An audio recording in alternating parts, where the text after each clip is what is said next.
ഉണരു നീ വചനമേ, ഉണരു നീ നാദമായി, ഉണരു നീ വചനമേ, ഉണരു നീ ജീവനായി, ഉണരു നീ. ചങ്ങലകൾ, ബന്ധനങ്ങൾ, കെട്ടുകൾ കർത്താവേ നാമത്തിൽ അഴിയട്ടെ. അസ്വസ്ഥതയുടെ ചങ്ങലകൾ, കെട്ടുകൾ നാമത്തിൽ അഴിയട്ടെ. പരിശുദ്ധാത്മാവിനാൽ നിറയട്ടെ. ആമേൻ, ആമേൻ, ആമേൻ. ഹല്ലേലൂയ, ഹല്ലേലൂയ. മഹത്വം. ആരാധന ദൈവമേ, സ്തുതി. ആമേൻ, ആമേൻ, ആമേൻ, ആമേൻ. ഹല്ലേലൂയ, ഹല്ലേലൂയ. സ്തുതിക്കുന്നു. ഹല്ലേലൂയ. കണ്ണുകളെ അടച്ച് കരങ്ങൾ ഹൃദയത്തോട് ചേർത്ത് പിടിച്ച് പരിശുദ്ധാത്മാവേ എന്നിൽ നിറയണമേ, നിറഞ്ഞു കവിയണമേ, കവിഞ്ഞൊഴുകണമേ. പരിശുദ്ധാത്മാവേ എന്നിൽ നിറയണമേ, നിറഞ്ഞു കവിയണമേ, കവിഞ്ഞൊഴുകണമേ. കണ്ണടച്ച് പൂർണ്ണമായിട്ട് കണ്ണുകളടച്ച് ഈ 3 ദിവസത്തെ ധ്യാനത്തിലേക്ക് നമ്മളെ കൊണ്ടുവന്ന ദൈവത്തിന് നന്ദി പറഞ്ഞേ. കണ്ണുകളടച്ചേ. നിങ്ങളുടെ ആത്മസ്ഥിതിയിലേക്കുള്ള നിങ്ങളുടെ ആന്തരിക നേത്രങ്ങൾ മാത്രം ഇപ്പോൾ തുറക്കപ്പെടട്ടെ. നിങ്ങളുടെ ആത്മസ്ഥിതിയിലേക്കുള്ള നിങ്ങളുടെ ആന്തരിക നേത്രങ്ങൾ മാത്രം തുറക്കപ്പെടട്ടെ. ബാഹ്യ നേത്രങ്ങൾ പൂർണ്ണമായിട്ട് അടച്ച് ഈശോയിലേക്ക്, നമ്മുടെ ഉള്ളിൽ വസിക്കുന്ന ദൈവത്തിൻ്റെ പരിശുദ്ധാത്മാവിലേക്ക്, നമ്മുടെ ഉള്ളിൽ വസിക്കുന്ന ആത്മ ശരീരത്തിലേക്ക് നമുക്കിപ്പോൾ നോക്കാം. നമ്മുടെ എല്ലാ അവസ്ഥകളും കാണുന്ന ദൈവത്തിന് പൂർണ്ണമായിട്ട് നമ്മളെ തന്നെ ഏൽപ്പിച്ചു കൊടുത്തേ. നമ്മുടെ എല്ലാ അവസ്ഥകളും കാണുന്ന ദൈവത്തിന് പൂർണ്ണമായിട്ട് നമ്മളെ തന്നെ ഏൽപ്പിച്ചു കൊടുത്തേ. സമർപ്പിച്ചേ. നിങ്ങളുടെ 3 നിയോഗങ്ങൾ സമർപ്പിച്ചേ. ഈ ധ്യാനത്തിൽ നിന്ന് നേടിയെടുക്കാൻ ആഗ്രഹിക്കുന്ന നിങ്ങളുടെ 3 നിയോഗങ്ങളെ ഈ സമയം ദൈവ കരങ്ങളിലേക്ക് നിങ്ങൾ സമർപ്പിച്ചേ.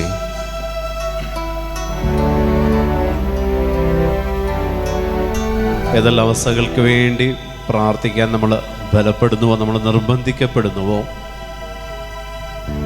ഈശോയുടെ കരങ്ങളിലേക്ക് പൂർണ്ണമായിട്ട് സമർപ്പിച്ചേ.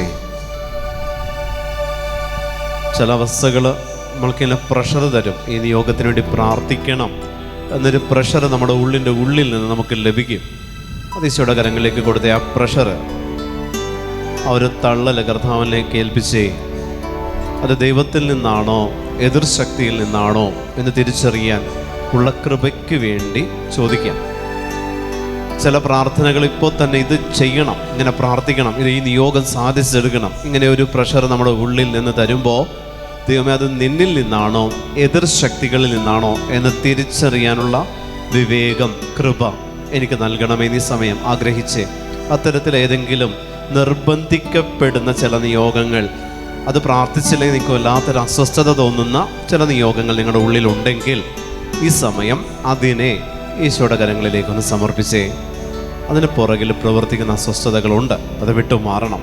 അതുകൊണ്ട് ഈശോയുടെ കരങ്ങളിലേക്ക് പൂർണ്ണമായിട്ട് സമർപ്പിക്കാം.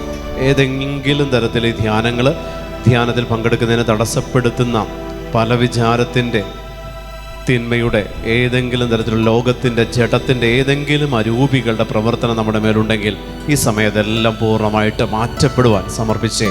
കർത്താവിൻ്റെ ശക്തി ഇറങ്ങി വരുന്ന സമയമാണ്. കർത്താവിൻ്റെ ശക്തി നമ്മളിലേക്ക് ഇറങ്ങി വരുന്ന സമയമാണ്. ദൈവത്തിൻ്റെ ആത്മാവിനാൽ നമ്മൾ നിറയപ്പെടുന്ന സമയം. ഈ 3 ദിവസത്തേക്ക് വേണ്ടി ഈശോ നമ്മളെ ഒരുക്കുന്ന സമയം. ഈ 3 ദിവസം ഈശോ നമ്മളെ ഒരുക്കുന്നത് ഒരു ആയുസ്സിലേക്ക് വേണ്ടിയിട്ട്. അതുകൊണ്ട് പൂർണ്ണമായിട്ട് സമർപ്പിക്കാം. എല്ലാ ചങ്ങലകളും, എല്ലാ ബന്ധനങ്ങളും, അതിൻ്റെ എല്ലാ ആധിപത്യങ്ങളും മുട്ടുമടക്കട്ടെ. എല്ലാ ചങ്ങലകളും, എല്ലാ ബന്ധനങ്ങളും, അതിൻ്റെ എല്ലാ ആധിപത്യങ്ങളും യേശു കർത്താവിൻ്റെ നാമത്തിൽ മുട്ടുമടക്കട്ടെ. അസ്വസ്ഥതയുടെ കെട്ടുകളും ചങ്ങലകൾ യേശു കർത്താവിൻ്റെ നാമത്തിൽ അഴിയട്ടെ. കർത്താവ് ഈ ധ്യാനത്തിൽ പങ്കെടുക്കുന്നതിന് തടസ്സപ്പെടുത്തുന്ന എല്ലാ പല വിചാരത്തിൻ്റെ അരൂപികൾ യേശു കർത്താവിൻ്റെ നാമത്തിൽ ഇവരെ വിട്ടു മാറട്ടെ. ഓ പരിശുദ്ധാത്മാവേ നിറയണമേ. ഓ പരിശുദ്ധാത്മാവേ അഭിഷേകം ചെയ്യണമേ. ഓ പരിശുദ്ധാത്മാവേ നിൻ്റെ ജ്ഞാനത്താൽ ഇവരെ നിറയ്ക്കണമേ. നിങ്ങളുടെ 3 നിയോഗം ഒരിക്കൽ കൂടെ സമർപ്പിക്കാം.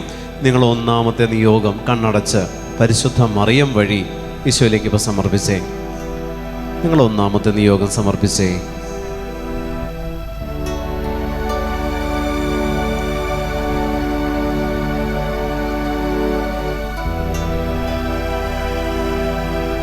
ആ നിയോഗത്തിന് വേണ്ടി പരിശുദ്ധ അമ്മയുടെ മാധ്യസ്ഥം നേടി നമ്മൾ പ്രാർത്ഥിക്കുന്നു. നന്മ നിറഞ്ഞ മറിയമേ സ്വസ്തി, കർത്താവ് അങ്ങയോടുകൂടെ സ്ത്രീകളിൽ അങ്ങ് അനുഗ്രഹിക്കപ്പെട്ടവളാകുന്നു. അങ്ങയുടെ ഉദരത്തിൻ ഫലമായ ഈശോ അനുഗ്രഹിക്കപ്പെട്ടവനാകുന്നു. പരിശുദ്ധ മറിയമേ തമ്പുരാന്റെ അമ്മേ, പാപികളായ ഞങ്ങൾക്ക് വേണ്ടി ഇപ്പോഴും ഞങ്ങളുടെ മരണസമയത്തും തമ്പുരാനോട് അപേക്ഷിക്കണമേ. ആമേൻ. നിങ്ങളുടെ രണ്ടാമത്തെ നിയോഗം സമർപ്പിച്ചേ. കണ്ണടച്ച് തന്നെ നിങ്ങളുടെ രണ്ടാമത്തെ നിയോഗം സമർപ്പിച്ചേ.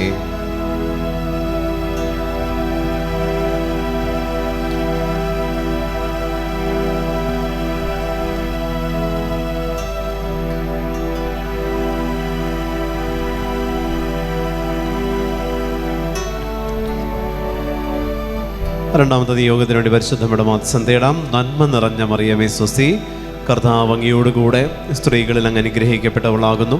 അങ്ങയുടെ ഉദരത്തിൻ ഫലമായ ഈശോ അനുഗ്രഹിക്കപ്പെട്ടവനാകുന്നു. പരിശുദ്ധ മറിയമേ തമ്പുരാന്റെ അമ്മേ, പാപികളായ ഞങ്ങൾക്ക് വേണ്ടി ഇപ്പോഴും ഞങ്ങളുടെ മരണസമയത്തും തമ്പുരാനോട് അപേക്ഷിക്കണമേ. ആമേൻ. നിങ്ങളുടെ മൂന്നാമത്തെ നിയോഗം സമർപ്പിച്ചേ.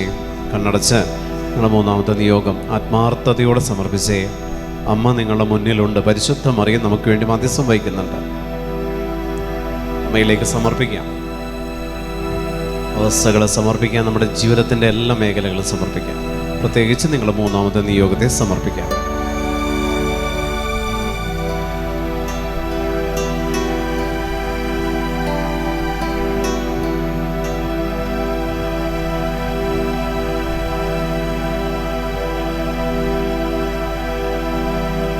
മാതാവിൻ്റെ മധ്യസ്ഥം തേടാം. നന്മ നിറഞ്ഞ മറിയമേ സ്വസ്തി, കർത്താവ് അങ്ങയോടുകൂടെ സ്ത്രീകളിൽ അങ്ങ് അനുഗ്രഹിക്കപ്പെട്ടവളാകുന്നു. അങ്ങയുടെ ഉദരത്തിൻ ഫലമായി ഈശോ അനുഗ്രഹിക്കപ്പെട്ടവനാകുന്നു. പരിശുദ്ധ മറിയമേ തമ്പുരാന്റെ അമ്മേ, പാപികളായ ഞങ്ങൾക്ക് വേണ്ടി ഇപ്പോഴും ഞങ്ങളുടെ മരണസമയത്തും തമ്പുരാനോട് അപേക്ഷിക്കണമേ. ആമേൻ. ഈശോ മിശിഹായുടെ എല്ലാ വാഗ്ദാനങ്ങൾക്ക് നമ്മൾ യോഗ്യരാകുവാൻ സർവേശ്വരന്റെ പരിശുദ്ധ മാതാവേ, ഞങ്ങൾക്ക് വേണ്ടി അപേക്ഷിക്കണമേ. ഇന്നത്തെ ശുശ്രൂഷയിലേക്ക് പരിശുദ്ധമയെ സ്വാഗതം ചെയ്തുകൊണ്ട് നമുക്ക് ഒരുമിച്ച് പാടി പ്രാർത്ഥിക്കാം. Ave Maria. ആവേ ആവേ കരങ്ങൾ വീശി. ആവേ മരിയ, ആവേ ആവേ ആവേ മരിയ, ആവേ ആവേ ആവേ മരിയ, ആവേ ആവേ ആവേ മരിയ, ആവേ ആവേ ആവേ മരിയ, ആവേ ആവേ ആവേ മരിയ. ഹല്ലേലൂയ. വലതുകരം ഉയർത്തി ഹല്ലേലൂയ. അഭിഷേകത്തോടെ ഹല്ലേലൂയ. ഹല്ലേലൂയ. വിശ്വാസത്തോടെ ഹല്ലേലൂയ. ഹല്ലേലൂയ. ഹല്ലേലൂയ. ഹല്ലേലൂയ. ഇരിക്കാം. പ്രിയമുള്ളവരെ, ധ്യാനത്തിൻ്റെ ഒന്നാം ദിവസത്തിലേക്ക്, കാരുണ്യ അനുഭവ ധ്യാനത്തിലേക്ക് കർത്താവായ യേശുവിൻ്റെ നാമത്തിൽ നിങ്ങൾ ഓരോരുത്തരെയും സ്വാഗതം ചെയ്യുന്നു. യേശുവിൻ്റെ നാമത്തിൽ ഇവിടെ വന്ന് നിങ്ങൾ ഓരോരുത്തരെയും പരിശുദ്ധ അമ്മയുടെ പ്രത്യേക മാധ്യസ്ഥ ശക്തിയിലേക്ക് സമർപ്പിച്ച് പ്രാർത്ഥിക്കുന്നു. ഈ വലിയ നോമ്പിൻ്റെ അവസാന ദിവസങ്ങളിലേക്ക് നമ്മൾ അടുക്കുമ്പോൾ ദൈവത്തിൻ്റെ പരിശുദ്ധാത്മാവ് നമ്മളിൽ ജ്വലിക്കുവാനായിട്ട് ഈ ഒരു ധ്യാനം കാരണമാകട്ടെ എന്ന് ഈ സമയം പ്രാർത്ഥിക്കാം.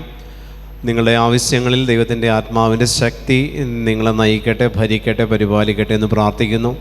നിങ്ങൾ ആർക്കെല്ലാം വേണ്ടി പ്രാർത്ഥിക്കാൻ കടപ്പെട്ടിരിക്കുന്നവരെല്ലാം നിങ്ങൾ ഈ സമയം 3 ദിവസത്തിലേക്ക് പരിശുദ്ധ മറിയത്തിൻ്റെ വിമല ഹൃദയത്തിലേക്ക് നിങ്ങൾ സമർപ്പിക്കുക. ആർക്കെല്ലാം വേണ്ടി പ്രാർത്ഥിക്കാൻ നിങ്ങൾ കടപ്പെട്ടിരിക്കുന്നവോ അവരെല്ലാം നിങ്ങൾ ഓർത്ത് ഈ 3 ദിവസം നിങ്ങൾ സമർപ്പിക്കുക. ഈ 3 ദിവസം ഇവിടെ ആയിരിക്കുമ്പോൾ ഏതെങ്കിലും കാര്യത്തെക്കുറിച്ച് നിങ്ങളുടെ മനസ്സ് ആകുലപ്പെടുന്നുണ്ടെങ്കിൽ അതും ഈശോയുടെ കരങ്ങളിലേക്ക് സമർപ്പിക്കുക. പൂർണ്ണമായും ഈശോയുടേത് മാത്രമായിട്ട് ഈ 3 ദിവസം നിങ്ങളായിരിക്കുക. ഉത്കണ്ഠകൾക്ക് സ്ഥാനം കൊടുക്കല്ലേ, നിരാശകൾക്കും ടെൻഷനൊന്നും നിങ്ങൾ ഈ ദിവസങ്ങളിൽ സ്ഥാനം കൊടുക്കരുത്. കാരണം നിങ്ങൾ ആ ഒരു റേഞ്ച് മാറി, ഗോഡ്സ് റേഞ്ച്, ദൈവത്തിൻ്റെ ആ ഒരു റേഞ്ചിലേക്ക് നമ്മൾ പ്രവേശിച്ചിരിക്കുക. ഇവിടെ ലോകത്തിൻ്റേതായിട്ടുള്ളതൊന്നും നമ്മളുടെ മേൽ ആവസിക്കാൻ പാടില്ല.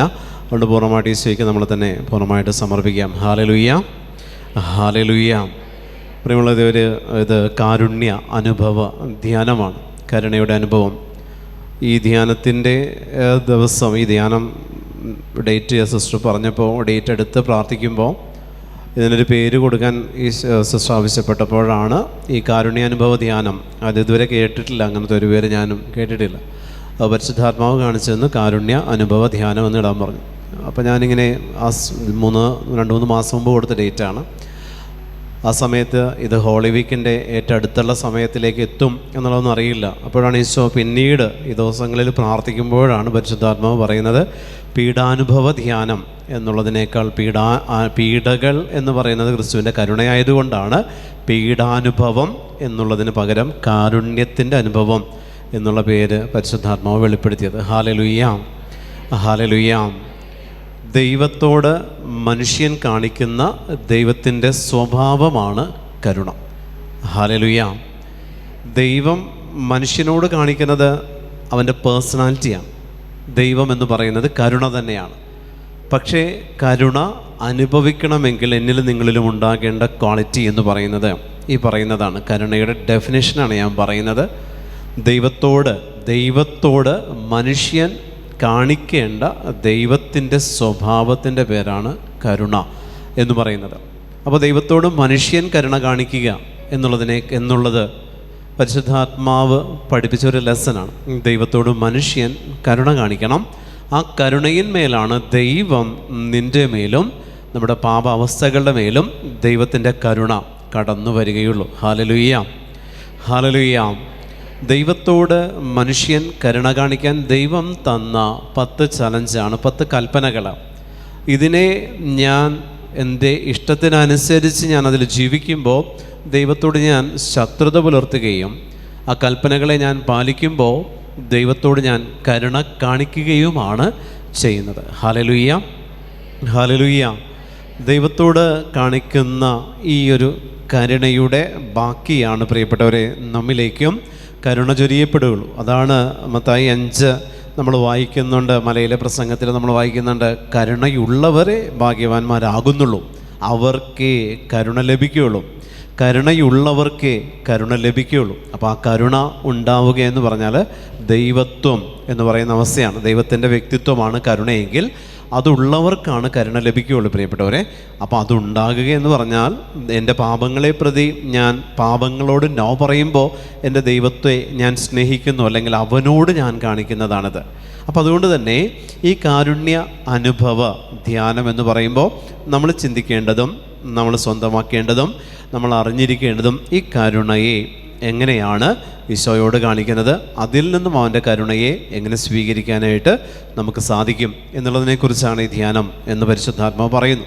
പ്രിയമുള്ളവരെ, ഈ ധ്യാനം നമ്മൾ ഏറ്റെടുത്ത് ഈ ധ്യാനത്തെ നമ്മൾ ഉൾക്കൊള്ളുമ്പോൾ ആത്മാവിൻ്റെ എല്ലാ അവസ്ഥകളിലേക്ക് നിങ്ങളതിനെ കൊടുക്കണേ. നിങ്ങളുടെ ഭൗതികമായിട്ടുള്ള നിയോഗങ്ങളിലേക്കല്ല, നിങ്ങളുടെ ആത്മസ്ഥിതിയുടെ എല്ലാ അവസ്ഥകളിലേക്കും ഈ ധ്യാനത്തെ നിങ്ങൾ പൂർണ്ണമായിട്ട് സമർപ്പിക്കുക. ഹല്ലേലൂയ, അഭിഷേകത്തോടെ ഹല്ലേലൂയ, ഹല്ലേലൂയ. വിശുദ്ധ മർക്കോസിൻ്റെ സുവിശേഷം 14-ാം അധ്യായം 10-ാമത്തെ വാക്യം. വിശുദ്ധ മർക്കോസ് 14:10 എടുത്തേ.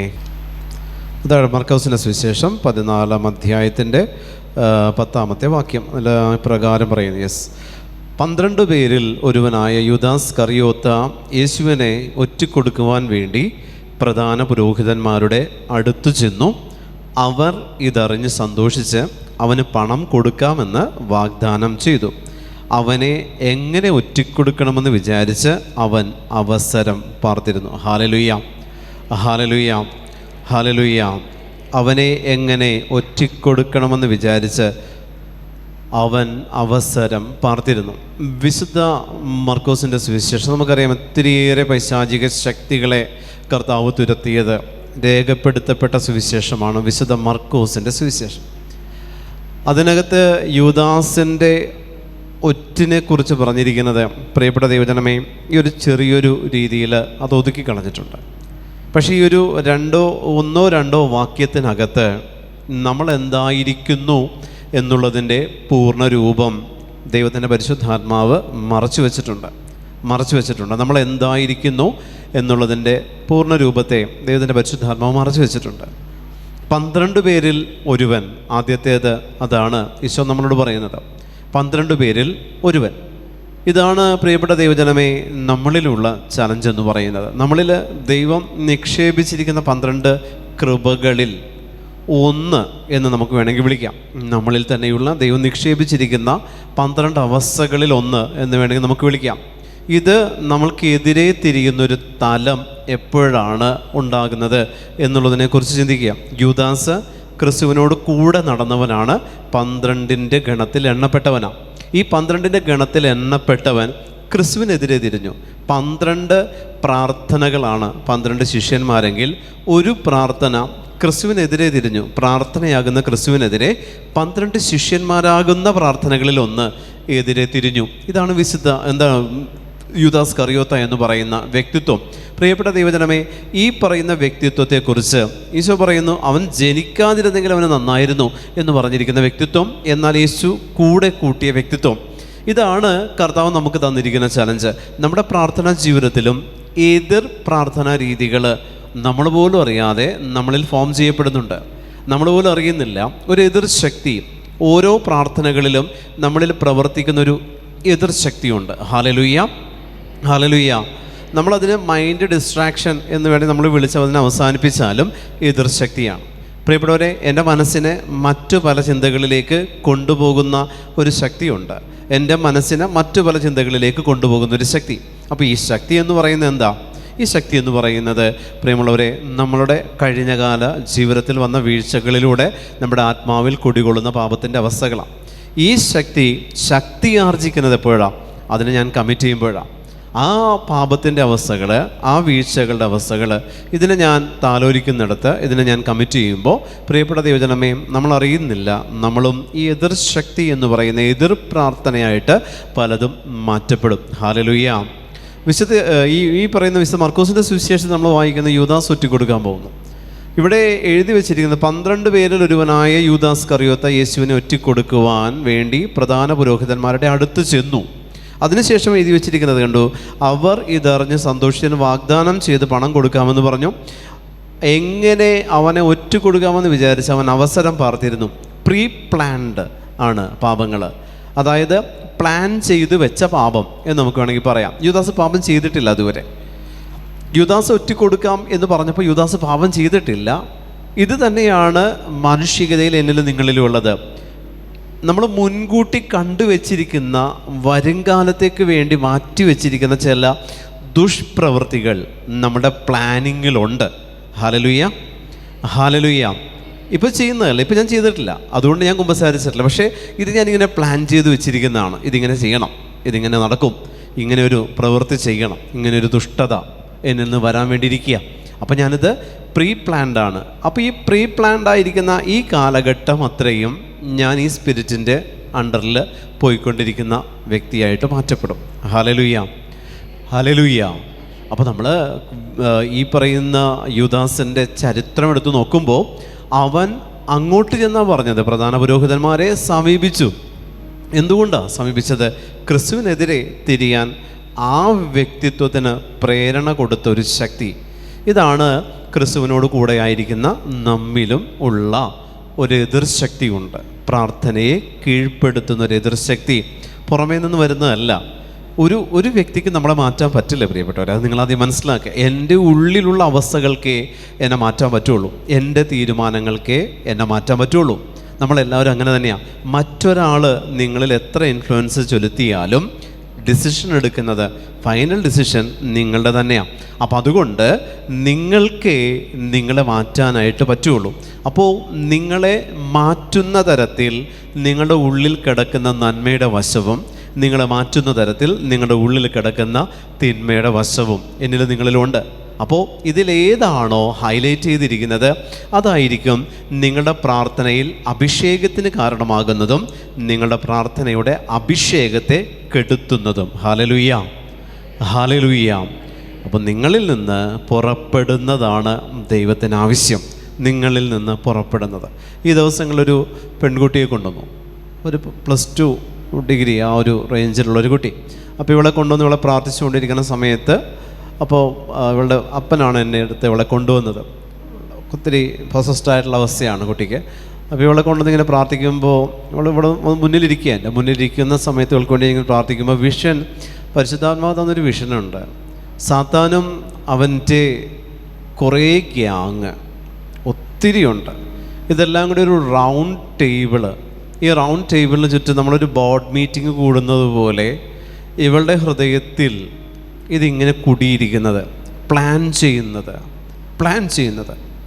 അപ്പോൾ ഈ ബോർഡ് മീറ്റിംഗ് കൂടി ഈ സ്പിരിറ്റ്, നടുക്ക് ആ ലൂസിഫറിൻ്റെ സ്പിരിറ്റ് ആണെങ്കിൽ ചുറ്റുമുള്ളത് ലോ റാങ്കിങ് സ്പിരിറ്റ്സ് ആണ്. ഹൈ റാങ്കിങ് സ്പിരിറ്റ് ഈ ടേബിളിൻ്റെ മിഡിലിൽ നിൽക്കുകയാണ്. ചുറ്റും ഇങ്ങനെ ലോ റാങ്കിങ് സ്പിരിറ്റ്, ഒരു ബ്ലാക്ക് ടേബിള്, ഈ ടേബിളിനോട് ചേർന്ന് ഇങ്ങനെ കുറേ ചെയേഴ്സ്, ഈ ചെയേഴ്സിനെല്ലാം ഇങ്ങനെ ഒരു ബ്ലാക്ക് കവറിങ്, ഒരു തുണി കൊണ്ട് ഇങ്ങനെ പൊതിഞ്ഞിട്ടിരിക്കുന്നു. അതിനകത്ത് ഇങ്ങനെ ഓരോന്നിനെ ഇരുത്തിയിട്ട് ഈ നടുക്കിരിക്കുന്ന ഹൈ റാങ്കിങ് സ്പിരിറ്റ് ഓരോന്നിനെ ഇങ്ങനെ അയക്കുകയാണ്. ഇവളുടെ ഓരോ തലങ്ങളിലേക്ക് അയച്ച് ഇവിടെ നീ എന്ന് പറഞ്ഞ് ഇവളുടെ ഓരോ അവസ്ഥകളിൽ ഓരോ സ്പിരിറ്റ് മാനിഫെസ്റ്റ് ചെയ്യുന്നത് ഇങ്ങനെ കാണിക്കുക. ഇങ്ങനെ കാണിച്ചുകൊണ്ടിരിക്കുന്ന സമയത്ത് ഞാൻ ഇവളോട് ചോദിച്ചു, നീ എന്തെങ്കിലും പ്ലാൻ ചെയ്യുന്നുണ്ടോ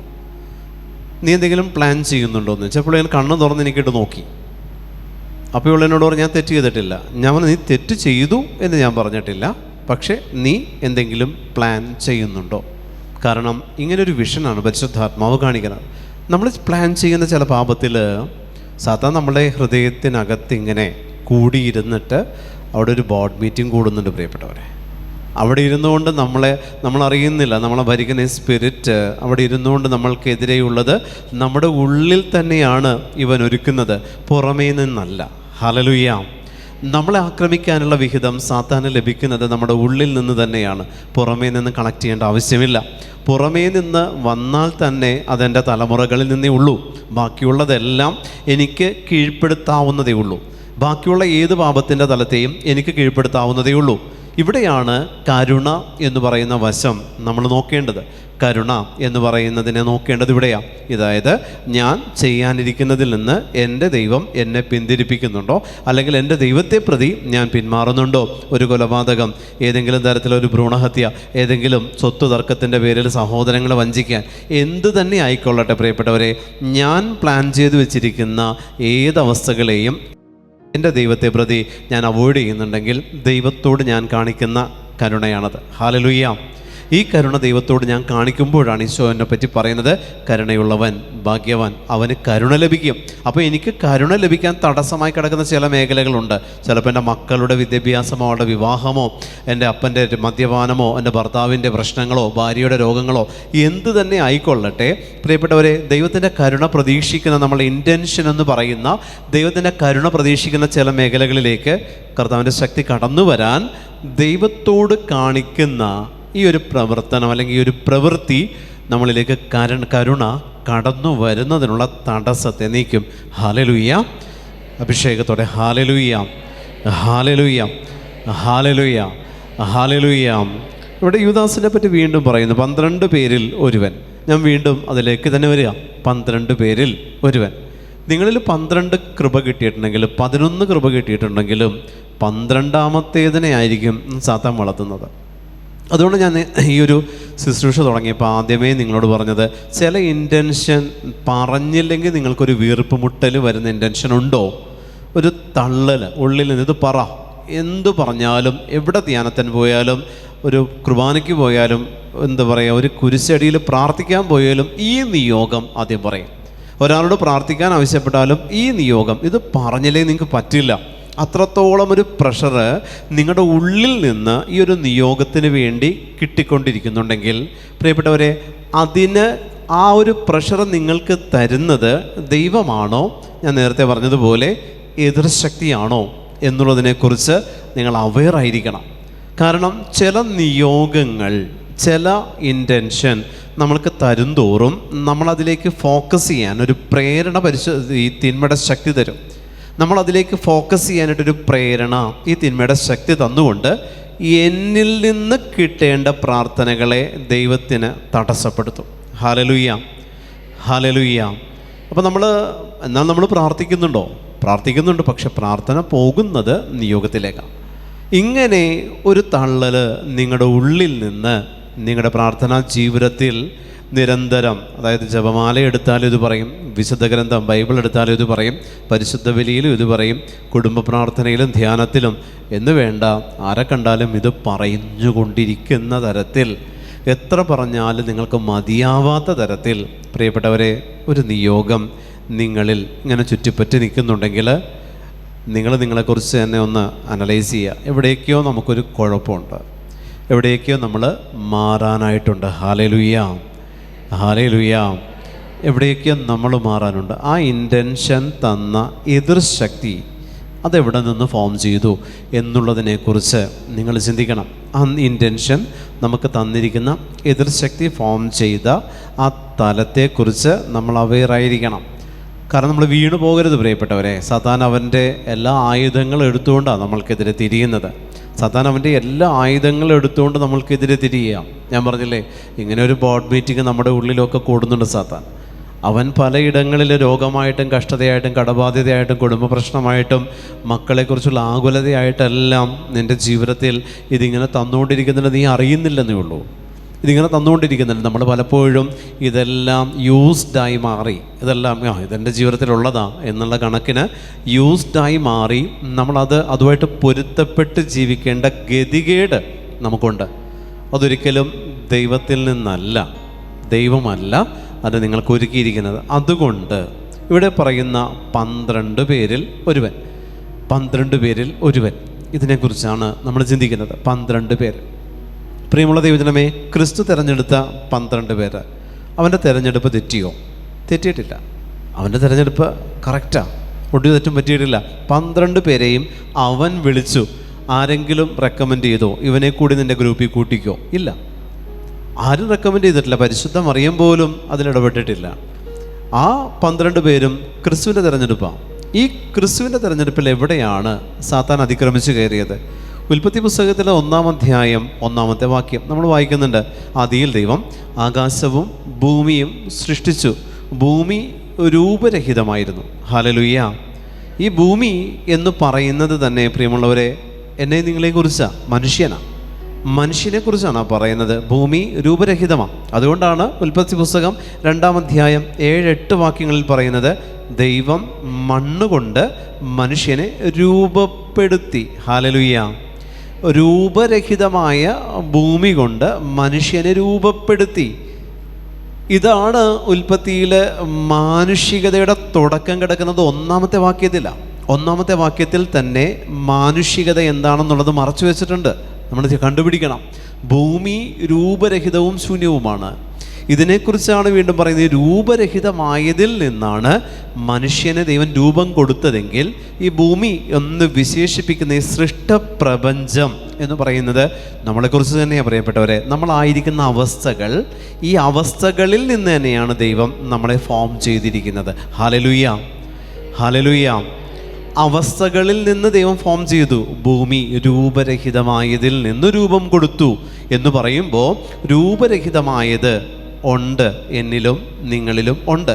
രൂപരഹിതമായ മണ്ണിൽ നിന്ന് ദൈവം രൂപം കൊടുത്ത മാനുഷികത, ഇതാണ് സൃഷ്ടികർമ്മത്തിൻ്റെ ആദ്യത്തെ അവസ്ഥ. ഈ സൃഷ്ടികർമ്മത്തിൻ്റെ ആദ്യത്തെ അവസ്ഥയുടെ പ്രത്യേകത എന്താണ്? ആഴിയിൽ അന്ധകാരം വ്യാപിച്ചിരുന്നു. രൂപരഹിതമായ ഭൂമിയുടെ ആഴിയിൽ അന്ധകാരമുണ്ട്.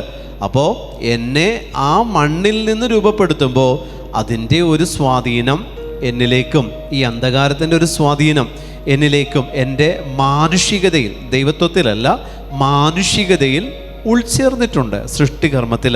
അതുകൊണ്ട് അത് ഇങ്ങനെ നമ്മളിൽ നിൽക്കുക. പക്ഷേ ഇതൊരു നമ്മൾ ചിന്തിക്കുമ്പോൾ ദൈവത്തിൻ്റെ സൃഷ്ടിക്ക് തെറ്റുപറ്റി എന്നുള്ളതല്ല ഞാൻ പറയുന്നത്. രൂപരഹിതമായതിൽ നിന്ന് രൂപം കൊടുത്തു എന്നുള്ളതിനേക്കാണ് ഞാൻ വരുന്നത്. അപ്പോൾ നമ്മൾ ചിന്തിച്ചേ, നമ്മളിപ്പോൾ ആയിരിക്കുന്ന അവസ്ഥകൾ കൊണ്ട് ദൈവം നമ്മെ രൂപപ്പെടുത്തിയിരിക്കുക. എൻ്റെ കടബാധ്യതകളും എൻ്റെ രോഗങ്ങളും എൻ്റെ പ്രശ്നങ്ങളും എൻ്റെ കുടുംബത്തിൻ്റെ ആവശ്യങ്ങൾ എന്ത് തന്നെ ആയിക്കോട്ടെ, ഇതെല്ലാം രൂപരഹിതമായിട്ടുള്ള ഇൻറ്റൻഷനിൽ നിന്ന് ദൈവം നിങ്ങളുടെ ജീവിതത്തിന് രൂപം തന്നു. ഹല്ലേലൂയ. നിങ്ങൾക്ക് ചേരാത്തതിനെ ദൈവം നിങ്ങൾക്ക് തന്നു. രൂപരഹിതമായതിൽ നിന്ന് നിങ്ങളെ രൂപപ്പെടുത്തി. അതാണ് ദൈവത്തിൻ്റെ പദ്ധതി. നമ്മളുടെ സൃഷ്ടിയിൽ, നമ്മളായിരിക്കുന്ന അവസ്ഥകളിൽ ഈ ഒരു ചേരായിക, ഈ ഒരു കോൺട്രവേഴ്സി ഉണ്ട്. ഇത് നമ്മളുടെ കൂടെ ഉള്ളതാണ്. അതുകൊണ്ട് നമ്മൾ ചിന്തിക്കും, ഞാൻ എന്ത് തെറ്റ് ചെയ്തിട്ടാണ് ഞാനിത് അനുഭവിക്കുന്നത്? എൻ്റെ ജീവിതത്തിൽ എന്തുകൊണ്ട് ഇങ്ങനെ വന്നു? എന്തുകൊണ്ടാണ്? രൂപരഹിതമായതിൽ നിന്ന് രൂപപ്പെടുത്തിയപ്പോൾ ഇത് ഉൾച്ചേർന്നിട്ടുണ്ട്. നമ്മുടെയൊക്കെ ജീവിതത്തിൽ ഇതെല്ലാം ഉൾച്ചേർന്നിട്ടുണ്ട്. അതുകൊണ്ട് ഉൽപ്പത്തി 1:1 പറയുന്ന രൂപരഹിതമായ ഭൂമിയിൽ നിന്ന്, ആ രൂപരഹിതമായതിൽ നിന്ന് മണ്ണെടുത്ത് ചെളിയുണ്ടാക്കി കർത്താവ് രൂപം തന്ന എന്നെയും നിങ്ങളെയും, പ്രിയമുള്ള ദൈവജനമേ, അതിനകത്ത് ആ രൂപരഹിതത്തിൻ്റെ ഏതെങ്കിലുമൊക്കെ ഒരു അംശം നമ്മുടെ ശരീരത്തിലുള്ളത് കൊണ്ട് ആത്മാവ് ഇച്ഛിക്കുന്നിടത്തേക്ക് നമ്മുടെ ശരീരം എത്തണമെന്നില്ല. Hallelujah, hallelujah. പലപ്പോഴും നമ്മൾ ദുഷ്ടത മെനയുന്നതെല്ലാം അതുകൊണ്ടാണ് ഞാൻ പറഞ്ഞത്, നമ്മുടെ ഹൃദയം അത് പരിശുദ്ധ മറിയത്തിൽ നമ്മളെപ്പോഴും പ്രതിഷ്ഠിക്കണം. നമ്മുടെ ഹൃദയത്തെ പ്രതിഷ്ഠിക്കണം പരിശുദ്ധ മറിയത്തിൻ്റെ വിമല ഹൃദയത്തിലേക്ക്. കാരണം അവിടെ എല്ലാത്തിനും ഒരു പൂർണ്ണത നമുക്ക് കാണാൻ പറ്റും. Hallelujah, hallelujah. അവിടെ എല്ലാത്തിനും ഒരു പൂർണ്ണത നമുക്ക് കാണാൻ പറ്റും. അപൂർണമായിട്ടുള്ള നമ്മുടെ അവസ്ഥകളിൽ പൂർണ്ണമായൊരു തലത്തെ കൊണ്ടുവരുവാൻ പരിശുദ്ധ മറിയത്തിന് സാധിക്കും. അതുകൊണ്ട് അമ്മയുടെ വിമല ഹൃദയത്തിലേക്ക് നമ്മൾ പ്രതിഷ്ഠിച്ചിടുന്നത് എന്താണോ അത് സ്വർഗത്തിലേക്ക് പ്രതിഷ്ഠിക്കുന്നതിന് തുല്യമാണ്. സ്വർഗം ഏറ്റെടുത്ത് കഴിഞ്ഞതാണ് അമ്മയിൽ പ്രതിഷ്ഠിക്കപ്പെടുന്നത്. കാരണം അമ്മയ്ക്ക് പ്രതിഷ്ഠിക്കപ്പെട്ടതിലൊന്നിലും സാത്താൻ ആധിപത്യമില്ലാത്തത് കൊണ്ട് അമ്മയുടെ വിമല ഹൃദയത്തിലേക്ക് നിങ്ങൾ പ്രതിഷ്ഠിച്ചതെല്ലാം സ്വർഗം ഏറ്റെടുത്തത് തന്നെയാണ്. ഹല്ലേലൂയ, അഭിഷേകത്തോടെ ഹല്ലേലൂയ, ഹല്ലേലൂയ. അതുകൊണ്ട് ഈശോ നമ്മളോട് പറയുന്നു 12 പേര്. വീണ്ടും അതിലേക്ക് വരിക.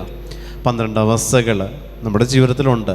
12 കൃപകളുണ്ടെങ്കിലും പ്രിയമുള്ള ദൈവജനമേ, ഒരെണ്ണത്തിൽ നമ്മളൊന്ന് അഹങ്കരിച്ചാൽ മതി, അത് യൂദാസായിട്ട് മാറും. 12 തരത്തിലുള്ള നന്മ പ്രവൃത്തി ചെയ്യുന്നവരാണ് നമ്മളെങ്കിൽ ഏതെങ്കിലും ഒന്നിനെക്കുറിച്ച് നമ്മളൊന്ന് അഹങ്കരിച്ചാൽ മതി. ആ 12-ൽ 1 യൂദാസായി മാറ്റപ്പെട്ട് കഴിഞ്ഞു. യൂദാസാക്കാൻ നമുക്ക് എളുപ്പമാണ്. ഏതവസ്ഥകളെയും യൂദാസ് എന്ന് പറയുന്ന ഫോമിലേക്ക് എത്തിക്കാൻ മനുഷ്യന് സാധ്യമാണ്. പക്ഷേ യൂദാസിൽ നിന്ന് അല്ലെങ്കിൽ പൗലോസാക്കുന്ന അവസ്ഥയിലേക്ക് എത്താനായിട്ട് വലിയ ബുദ്ധിമുട്ടാണ്. സാവൂളിൽ നിന്ന് പൗലോസിലേക്ക് ഒരു ട്രാൻസ്ഫോർമേഷനാണ് ബുദ്ധിമുട്ട്. ദൈവത്തിൻ്റെ ശിഷ്യനിൽ, ക്രിസ്തു ശിഷ്യനിൽ നിന്ന് യൂദാസിലേക്കുള്ള ട്രാൻസ്ഫോർമേഷൻ മനുഷ്യനെ സംബന്ധിച്ച് എളുപ്പമാണ്. പക്ഷെ ദൈവം ഒരു ട്രാൻസ്ഫോർമേഷൻ കൊടുത്തത് സാവൂളിനെ പൗലോസാക്കി മാറ്റിയതാണ്. അത് വലിയ ബുദ്ധിമുട്ടാണ്. അതുകൊണ്ട് ഈ 12-ൽ 1 സാത്താൻ ചിലപ്പോൾ നിങ്ങൾക്ക് എതിരാക്കി മാറ്റിയിട്ടുണ്ടാകും. ചിന്തിച്ചാൽ മനസ്സിലാവും. 12-ൽ 1 സാത്താൻ നിങ്ങൾക്ക് എതിരാക്കി മാറ്റിയിട്ടുണ്ടാവും. അത് നിങ്ങൾ ആലോചിച്ച് നോക്കുക. ചില പുണ്യപ്രവൃത്തികൾ, ചില നന്മകൾ നിങ്ങൾക്ക് തിരിച്ചടിയാകുന്നുണ്ടോ എന്ന് നിങ്ങളൊന്ന് ചിന്തിച്ച് നോക്കിയാൽ മതി. ചില കാര്യങ്ങൾ നിങ്ങൾ ചെയ്യുന്നതെല്ലാം നിങ്ങൾക്ക് തിരിച്ചടിയിൽ അവസാനിക്കുന്നുണ്ടോ? അത് എതിർവശത്ത് ഏറ്റെടുക്കപ്പെട്ട് കഴിഞ്ഞതാണ് എന്നുള്ളത് നിങ്ങൾ ചിന്തിക്കുക. ഹല്ലേലൂയ, അഭിഷേകത്തോടെ ഹല്ലേലൂയ, ഹല്ലേലൂയ, ഹല്ലേലൂയ. ലഭിക്കപ്പെട്ട 12 കൃപകളെക്കുറിച്ച് നമ്മൾ ചിന്തിക്കണം. നമ്മൾ ചെയ്യുന്ന 12 അവസ്ഥകളെക്കുറിച്ച് നമ്മൾ ചിന്തിക്കണം. അതിൽ നിന്നും പുറപ്പെടുന്നൊരു ശക്തിയുണ്ട്. അതിൽ നിന്ന് പുറപ്പെടുന്ന ശക്തിയെ സാത്താൻ ഏറ്റെടുത്ത് ഡൈവേർട്ട് ചെയ്ത് നിനക്കെതിരെ പ്രയോഗിക്കും. നിനക്കെതിരെ പ്രയോഗിക്കാനുള്ളതെല്ലാം നിൻ്റെ ഉള്ളിൽ നിന്നല്ലാതെ പുറമേ നിന്ന് നൽകപ്പെടുകയില്ല.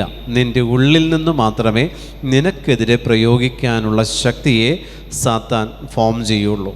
പുറമേ നിന്നൊന്നിനും നിന്നെ കീഴ്പ്പെടുത്താൻ പറ്റില്ല. ഹല്ലേലൂയ, ഹല്ലേലൂയ, ഹല്ലേലൂയ. അതുകൊണ്ട് ഉള്ളിൽ വസിക്കുന്നത് എന്താണ് എന്നുള്ളതിനെക്കുറിച്ച് ചിന്തിക്കുക. ഉള്ളിൽ വസിക്കുന്നത് എന്താണ് ഇതിനെക്കുറിച്ച് ചിന്തിക്കുക. ലൂക്കായുടെ സുവിശേഷം 19-ാം അധ്യായം എടുത്തേ. ലൂക്കായുടെ സുവിശേഷം അതിൻ്റെ 19-ാം അധ്യായം. 19-ാം അധ്യായത്തിൽ 45-ാം തിരുവചനം, 45 മുതലുള്ള തിരുവചനം. അനന്തരം അവൻ ദേവാലയത്തിൽ പ്രവേശിച്ച് അവിടെ കച്ചവടം നടത്തിക്കൊണ്ടിരുന്നവരെ പുറത്താക്കാൻ തുടങ്ങി.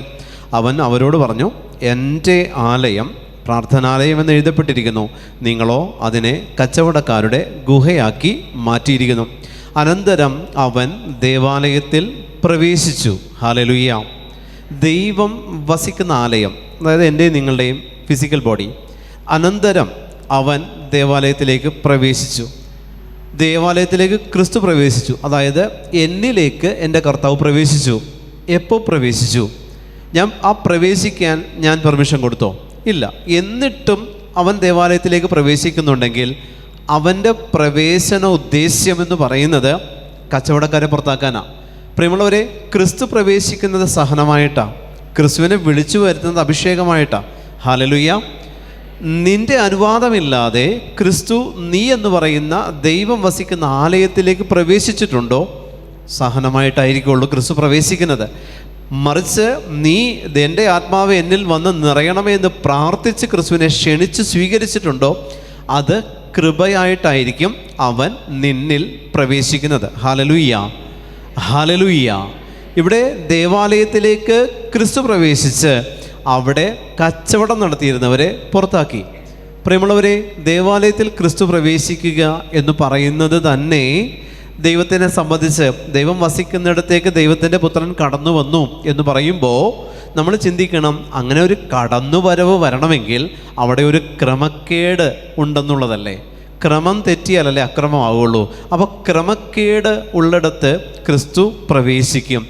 അത് നമുക്ക് തടയാൻ പറ്റില്ല പ്രിയപ്പെട്ടവർ. ചില ക്രമക്കേടുകൾ ഉള്ളിടത്ത് ക്രിസ്തു പ്രവേശിക്കുമ്പോൾ നമ്മൾ അതിനെ ശിക്ഷയെന്നും കർത്താവിൽ നിന്ന് പുറപ്പെട്ട ഒരു ശാപം നോക്കി നമ്മൾ വിളിക്കും. പക്ഷെ അതൊരിക്കലുമല്ല. ദൈവം അവിടെ ആ അക്രമം മാറ്റി അത് ക്രമപ്പെടുത്താൻ വേണ്ടി ദൈവം പ്രവേശിക്കുന്നതാണ്. അക്രമം മാറ്റി ദൈവം അത് ക്രമപ്പെടുത്താൻ വേണ്ടി പ്രവേശിക്കുന്നതാണ്. ഇത് തന്നെയാണ് യൂദാസിനെ കുറിച്ചും കർത്താവായ ദൈവം പറഞ്ഞതും ഇത് തന്നെയാണ്. ചിലത് നമ്മുടെ ഉള്ളിലേക്ക് കടന്നു വരും. ചില സഹനങ്ങൾ കർത്താവായ ദൈവം എൻ്റെയും നിങ്ങളുടെയും ജീവിതത്തിൽ അനുവദിക്കുന്നുണ്ടെങ്കിൽ അതിന് കാരണം അവിടെ എവിടെയോ ക്രമം തെറ്റിക്കിടക്കുന്ന അവസ്ഥകളുണ്ട് എന്നുള്ളത് കൊണ്ടാണ്. എവിടെയൊക്കെയോ ക്രമം തെറ്റിക്കിടക്കുന്ന അവസ്ഥകളുണ്ട്. അവിടെ ഈശോ കടന്നു വന്നിട്ട് എഴുതി വച്ചിരിക്കുന്നത് കണ്ടില്ലേ? എല്ലാ കച്ചവടക്കാരെയും അവിടെ ആയിരുന്ന അവസ്ഥകളിലുള്ള എല്ലാവരെയും കർത്താവ് പുറത്താക്കി എന്നാണ് വചനം എഴുതി വച്ചിരിക്കുന്നത്. നിങ്ങൾ വായിച്ചേ, അതിൽ 19-ാം അധ്യായത്തിൽ ഇപ്രകാരം എഴുതി വച്ചിരിക്കുന്നുണ്ട്: അവനന്തരം അവൻ ദേവാലയത്തിൽ പ്രവേശിച്ച് അവിടെ കച്ചവടം നടത്തിക്കൊണ്ടിരുന്നവരെ പുറത്താക്കാൻ തുടങ്ങി. അവൻ അവരോട് പറഞ്ഞു, എൻ്റെ ആലയം പ്രാർത്ഥനാലയം എന്ന് എഴുതപ്പെട്ടിരിക്കുന്നു, നിങ്ങളോ അതിനെ കച്ചവടക്കാരുടെ ഗുഹയാക്കി മാറ്റിയിരിക്കുന്നു. എൻ്റെ ആലയം പ്രാർത്ഥനാലയം എന്ന് വിളിക്കപ്പെടണം. നമ്മൾ വിളിക്കപ്പെടാൻ നമ്മൾ പെർമിഷൻ കൊടുത്തിട്ടില്ല ഇതുവരെ. പ്രാർത്ഥനാലയം എന്ന് പൂർണ്ണമായിട്ട് വിളിക്കപ്പെടണമെങ്കിൽ പ്രാർത്ഥനയ്ക്ക് ഇമ്പോർട്ടൻസ് കൊടുക്കണം പ്രിയപ്പെട്ടവരെ. പ്രാർത്ഥനാലയം നമുക്ക് വിളിക്കപ്പെടാൻ പറ്റുന്നില്ല. നമ്മൾ പലപ്പോഴും നമ്മൾ കുറേ കാര്യങ്ങൾ ചെയ്യുന്നതിനിടയ്ക്ക് പ്രാർത്ഥിക്കുക കൂടെ ചെയ്യുന്നവരാണ്. കുറേ കാര്യങ്ങൾ ചെയ്യുന്നതിനിടയിൽ പ്രാർത്ഥിക്കുന്നവരാണ് നമ്മൾ. പ്രാർത്ഥനാലയം എന്ന് പൂർണ്ണമായിട്ട് നമ്മുടെ ശരീരത്തെക്കുറിച്ച് നമ്മുടെ ആത്മസ്ഥിതിയെക്കുറിച്ച് നമ്മൾക്ക് പറയാൻ ദൈവത്തോട് ഉറപ്പ് കൊടുക്കാനായിട്ട് നമുക്ക് പറ്റാത്തടത്ത് പ്രാർത്ഥനാലയമാക്കാൻ വേണ്ടി ക്രിസ്തു രംഗപ്രവേശനം ചെയ്യും. പ്രാർത്ഥനാലയമാക്കാൻ വേണ്ടി അവൻ രംഗപ്രവേശനം ചെയ്തതാണ് ലൂക്ക 19:45 മുതലുള്ള തിരുവചനത്തിൽ നമ്മൾ വായിച്ചത്. അതുകൊണ്ട് കർത്താവായ യേശു ക്രിസ്തു കടന്നു വന്നപ്പോൾ അവിടെ ഉണ്ടായിരുന്നവരെ പുറത്താക്കി. ഇത് തന്നെയാണ് യൂദാസിലേക്ക് നമ്മൾ തിരിച്ച് ചിന്തിക്കുമ്പോൾ യൂദാസിൻ്റെ വ്യക്തി ജീവിതത്തിൽ ഉണ്ടായിരുന്ന അനുഭവം എന്താണ്? ക്രിസ്തുവിനോട് കൂടെ ഓരം ചേർന്ന് നടന്നിട്ടും അവൻ്റെ 12 ശിഷ്യന്മാരോടുകൂടെ 11 അവൻ എണ്ണപ്പെട്ടപ്പോഴും അവനിൽ 2 ഓപ്ഷൻസ് ഉണ്ട്. നന്മയെയും തിന്മയെയും സ്വീകരിക്കാനായിട്ട് പറ്റും. യോഹന്നാൻ്റെ 6 സുവിശേഷം 66-ാം അധ്യായത്തിൽ നമ്മൾ വായിക്കുന്നില്ലേ? ഇത് കേട്ടപ്പോൾ വളരെ പേർ ക്രിസ്തുവിനെ വിട്ടുപോയി. പക്ഷേ യൂദാസ് വിട്ടുപോകാതെ ക്രിസ്തുവിനോട് കൂടെ നിന്ന് ക്രിസ്തുവിനെ ഒറ്റിക്കൊടുത്തു. ഇതാണ് ചില ഇൻറ്റൻഷൻ്റെ പ്രത്യേകത. ചില നിയോഗങ്ങളുടെ പ്രത്യേകത എന്ന് പറയുന്നത് ഇതാ: വിട്ടുപോവില്ല. അതായത് പ്രാർത്ഥിക്കണ്ട എന്ന് നമുക്കൊരിക്കലും തോന്നില്ല. അത് കൂടെ നിൽക്കും. ഇതെപ്പോഴും കൂടെ ഉണ്ടാകും. കൂടെ നിന്ന് നമ്മുടെ ആത്മീയ ജീവിതത്തെ നശിപ്പിക്കുന്ന ചില അവസ്ഥകളുണ്ട്. അതിലൊന്നാണ് യൂദാസ് എന്ന് പറയുന്ന 12-ൽ 1. അതാ പ്രിയപ്പെട്ടവരെ, കൂടെ നിൽക്കും. യോഹന്നാൻ 6:66 പരിശുദ്ധ കുർബാനയെക്കുറിച്ച് കേട്ടു. അപ്പോൾ ഈശോ പറഞ്ഞു, ഞാൻ എൻ്റെ ശരീരം നിങ്ങൾക്ക് മുറിച്ചു തരും, എൻ്റെ രക്തം നിങ്ങൾ പാനം ചെയ്യും. ഇത് കേട്ടപ്പോൾ കുറേ പേര് അവനെ വിട്ടുപോയി. അപ്പോഴും ഈ യൂദാസ് ക്രിസ്തുവിനോട് കൂടെയുണ്ട്. വിട്ടുപോകാം, പക്ഷെ വിട്ടുപോയില്ല. ചില സ്പിരിറ്റ് ഇതാണ്: എന്ത് കേട്ടാലും, വിശ്വാസമില്ലാത്തത് കേട്ടാലും, നമ്മൾക്ക് അംഗീകരിക്കാൻ പറ്റാത്തതുണ്ട് എന്ന് പ്രാർത്ഥനയെക്കുറിച്ച് കേട്ടാലും വിട്ടുപോകത്തില്ല. ചില രീതികൾ നമ്മൾ ഫോളോ ചെയ്യും. പ്രിയമുള്ളവരെ, ഈ രീതികൾ ഫോളോ ചെയ്യുമ്പോൾ നിങ്ങൾ വിചാരിക്കരുത് ദൈവത്തിൽ നിന്നാണെന്ന്. Hallelujah, hallelujah. നിങ്ങളൊരിക്കലും ചിന്തിക്കരുത് ഇത് ദൈവത്തിൽ നിന്നാണെന്ന് നിങ്ങൾ ഒരിക്കലും ചിന്തിക്കരുത്. ചിലത് വിട്ടുപോകാതെ നിൽക്കുന്നുണ്ടെങ്കിൽ നിങ്ങളെ നശിപ്പിക്കാനായിട്ടാണ് ചിലത് വിട്ടുപോകാത്തത്. ചില ഇൻറ്റൻഷൻസ് മാറാതെ നിൽക്കാനുള്ള കാരണം അത് പൂർത്തീകരിക്കപ്പെടാത്തത് കൊണ്ടല്ല, അതിനെ നിങ്ങളെ നശിപ്പിക്കാനുള്ള ശക്തി സാത്താൻ ഒളിപ്പിച്ചു വെച്ചിട്ടുണ്ട്. ആ ഇൻറ്റൻഷന് വേണ്ടി നിങ്ങൾ പ്രാർത്ഥിച്ചു നോക്കിക്കോ, നിങ്ങളുടെ മൈൻഡ് ടോട്ടലി ഡിസ്റ്റർബ്ഡ് ആകും. നിങ്ങൾക്ക് പിന്നീട് അങ്ങോട്ട് മറ്റ് ദൈവത്തെ ആരാധിക്കാൻ പറ്റാത്ത രീതിയിൽ നിങ്ങളുടെ അവസ്ഥകൾ മാറ്റപ്പെടും. ചില നിയോഗങ്ങൾ അങ്ങനെയാണ്. കാരണം അത് വിട്ടുപോകാതെ കൂടെ നിൽക്കുന്ന ചില അവസ്ഥകൾ പ്രാർത്ഥനാ ജീവിതത്തിൽ തന്നെ എന്നിലും നിങ്ങളിലും ഉണ്ട്. ഹല്ലേലൂയ. നമ്മൾ പ്രാർത്ഥിക്കുമ്പോൾ ദൈവത്തോട് നമ്മൾ സമർപ്പിക്കുന്നതെല്ലാം എന്താണോ അതിൽ ദൈവത്തിൻ്റെ അംശം ഉണ്ടാകണം, ആത്മാവിൻ്റെ അംശം അതിനകത്തുണ്ടാവണേ. നമ്മൾ സമർപ്പിക്കുന്നതിൽ ദൈവത്തിൻ്റെ അംശം ഉണ്ടാകണം. എല്ലാ നിയോഗങ്ങളിലും ദൈവാംശം ഉണ്ടാകണം. പ്രിയപ്പെട്ടവരെ, നമുക്കെല്ലാം സമർപ്പിക്കാൻ പറ്റും. കർത്താവേ, ഈ നിയോഗം എനിക്ക് കിട്ടിയാൽ ഈ രീതിയിൽ നിന്നെ മഹത്വപ്പെടുത്താൻ എനിക്ക് സാധിക്കും. ഇതിൻ്റെ പേരാണ് നിയോഗം, അല്ലാത്ത ഒന്നും നിയോഗമല്ല. ഇതെനിക്ക് സാധിച്ചു കിട്ടിയാൽ, എൻ്റെ ഈ രോഗം മാറിയാൽ എനിക്ക് ഈ രീതിയിൽ നിനക്ക് വേണ്ടി ആത്മാക്കളെ നേടാൻ പറ്റും, അല്ലെങ്കിൽ നിൻ്റെ നാമത്തെ മഹത്വപ്പെടുത്താൻ എനിക്ക് സാധിക്കും എന്ന് പറയുന്നത് മാത്രമേ നിയോഗങ്ങളായിട്ട് സ്വർഗം സ്വീകരിക്കുകയുള്ളൂ. അല്ലാത്തതൊന്നും നിയോഗങ്ങളല്ല, ആവശ്യങ്ങളാണ്. നിയോഗം എന്ന് പറഞ്ഞാൽ അതിനകത്ത് ദൈവാംശമുണ്ട്, ദൈവത്തിൻ്റെ ഒരു അംശം, ദൈവത്തിൻ്റെ ഒരു ഇഷ്ടം കുടികൊള്ളുന്നതാണ് നിയോഗം. കാരണം അതിൽ ഫിസിക്കലിയുള്ള കാര്യം സാധ്യത്തോടൊപ്പം ദൈവത്തിന് എന്തെങ്കിലും അതിൽ നിന്നൊരു ഗുണമുണ്ടോ അതിനെ മാത്രമാണ് സ്വർഗം നിയോഗമായിട്ട് കാണുകയുള്ളൂ. ഹല്ലേലൂയ. നിങ്ങളിപ്പോൾ കുറേ നിയോഗം സമർപ്പിക്കുന്നുണ്ടാകും, പക്ഷേ ഈ നിയോഗത്തിലൊന്നും ദൈവത്തിനൊരു നന്മ കിട്ടാത്തതാണോ കർത്താവ് അത് അവധിക്ക് വയ്ക്കും, തരില്ല.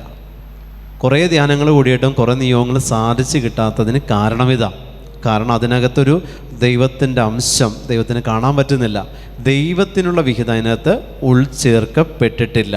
അതുകൊണ്ട് തന്നെ കുറേ കാര്യങ്ങൾ പ്രാർത്ഥിക്കും തോറും നീണ്ടുപോയിക്കൊണ്ടിരിക്കും, നേടിയെടുക്കാനായിട്ട് നമുക്ക് സാധിക്കാതെ വരും. എത്ര പ്രാർത്ഥിച്ചാലും കിട്ടാത്തത് ചിലത് അങ്ങനെയാണ്.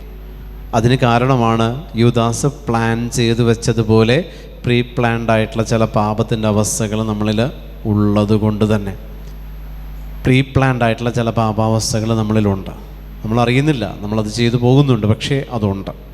അതിൻ്റെ അവസ്ഥകൾ എന്നിലും നിങ്ങളിലുണ്ട്. അതുകൊണ്ട് ഇവിടെ ഈശോ ആ യൂദാസിനെ പുറത്താക്കുന്നുണ്ടോ? ഇല്ല പ്രിയപ്പെട്ടവരെ. അപ്പോൾ ഈശോ അവനെപ്പറ്റി പറയുന്നത്, നീ ജനിക്കാതിരുന്നെങ്കിൽ നിനക്ക് നന്നായിരുന്നു എന്ന് പറയുന്നു. അവന് ജന്മം കൊടുത്തതും ഈ ദൈവം തന്നെയാണ്. പക്ഷെ ആ ദൈവം തന്നെ പറയുന്നുണ്ട്, അതായിരുന്നു ഇതിലും മെച്ചം. ഒന്ന് മാറ്റി പറയുന്ന തലം. മനുഷ്യനെ സൃഷ്ടിച്ചപ്പോഴും ബാക്കിയുള്ളതെല്ലാം സൃഷ്ടിച്ചപ്പോൾ ദൈവം പറഞ്ഞ എല്ലാം നല്ലതായി കണ്ടു. പക്ഷേ മനുഷ്യനെ സൃഷ്ടിച്ചതിനെ ഓർത്ത് ദൈവം ദുഃഖിച്ചു, ഖേദിച്ചു. ഇതാണ് മാനുഷികതയിലുള്ള ചില ദൈവത്തിന് നമ്മൾ കൊടുക്കുന്ന ചില വിഹിതങ്ങളാണ് പ്രിയപ്പെട്ടവരെ. ഇതിൽ നിന്ന് മാറണം. ഈ അവസ്ഥകളിൽ നിന്ന് നമ്മൾ മാറിയില്ലെങ്കിൽ നമുക്ക് ദുരിതമാണ്. ചില അവസ്ഥകൾ ഈ കാലഘട്ടം ഇനി അങ്ങോട്ട് നിങ്ങൾ കണ്ടോ വരാനിരിക്കുന്നത് എന്തൊക്കെയാണ്. നമ്മളിപ്പോൾ സേഫാണ് എന്ന് വിചാരിച്ചിരിക്കുന്ന ഒന്നും സേഫല്ല. നമ്മൾ പല കാര്യങ്ങളും ഓക്കെയാണ് എന്ന് കരുതിയിരിക്കുന്നതൊന്നും ഓക്കെ അല്ല. തുടങ്ങാനിരിക്കുന്നേ ഉള്ളൂ. പല കാര്യങ്ങളും കർത്താവ് ഇങ്ങനെ പ്ലാൻ ചെയ്ത് വെച്ചിരിക്കുന്ന പല കാര്യങ്ങളും തുടങ്ങാനിരിക്കുന്നേ ഉള്ളൂ പ്രിയപ്പെട്ടവർ. പേടിയാ. പല സന്ദേശങ്ങളും പരിശുദ്ധാത്മാവ് തരുമ്പോൾ ചാടി എഴുന്നേക്കും. പല സന്ദേശങ്ങളും പരിശുദ്ധാത്മാവ് തരുമ്പോൾ ഞെട്ടി എഴുന്നേറ്റിരുന്ന് പ്രാർത്ഥിക്കും. കാരണം പേടിപ്പെടുത്തുന്നതാണ്, ഒരു പ്രത്യാശയുടേതല്ല വരാനിരിക്കുന്നതൊന്നും. അതുകൊണ്ട് അവസാന മണിക്കൂറുകളിലൂടെയാണ് ഈ കാലഘട്ടം കടന്നു പോകുന്നതെന്ന് ഈ കാലഘട്ടത്തിലുള്ളവർക്ക് അറിയത്തില്ല. അവസാന മണിക്കൂറാണ്. ഈ ലാസ്റ്റ് അവറിലും ദൈവം നമ്മളെ തിരിച്ചു പിടിക്കാൻ ശ്രമിച്ചുകൊണ്ടിരിക്കുമ്പോഴും നമ്മളിങ്ങനെ ലോകകാര്യങ്ങളിൽ അനേക കാര്യങ്ങളിൽ നമ്മളിങ്ങനെ എൻഗേജ്ഡാണ്. ഈശോയ്ക്ക് നമ്മളിൽ പ്രവർത്തിക്കാൻ പറ്റുന്നില്ല, നമ്മുടെ ആത്മാവിനെ തൊടാൻ തമ്പുരാന് പറ്റുന്നില്ല. ലോകത്തിൻ്റേതായിട്ടുള്ള ഇഷ്ടങ്ങൾ അതിനെ കൺവിൻസ് ചെയ്യിക്കാൻ വേണ്ടി നമ്മൾ പാടുപെടുമ്പോൾ ദൈവത്തെ കൺവിൻസ് ചെയ്യിക്കാൻ പലപ്പോഴും നമ്മൾ മറന്നു പോകുന്നതല്ല, ചെയ്യുന്നില്ല. ഓർത്താലും ചെയ്യുന്നില്ല. കാരണം എന്താണെന്നറിയോ? ഞാൻ ആദ്യമേ പറഞ്ഞില്ലേ, ദൈവത്തോട് കരുണ കാണിക്കാൻ നമ്മൾ മറന്നു പോകുന്നു പലപ്പോഴും. ദൈവത്തോട് കരുണ കാണിക്കാൻ ലോകം മറന്നപ്പോൾ ലോകത്തോട് കരുണ കാണിക്കാൻ കർത്താവ് ഒന്ന് പുറകോട്ട് മാറി.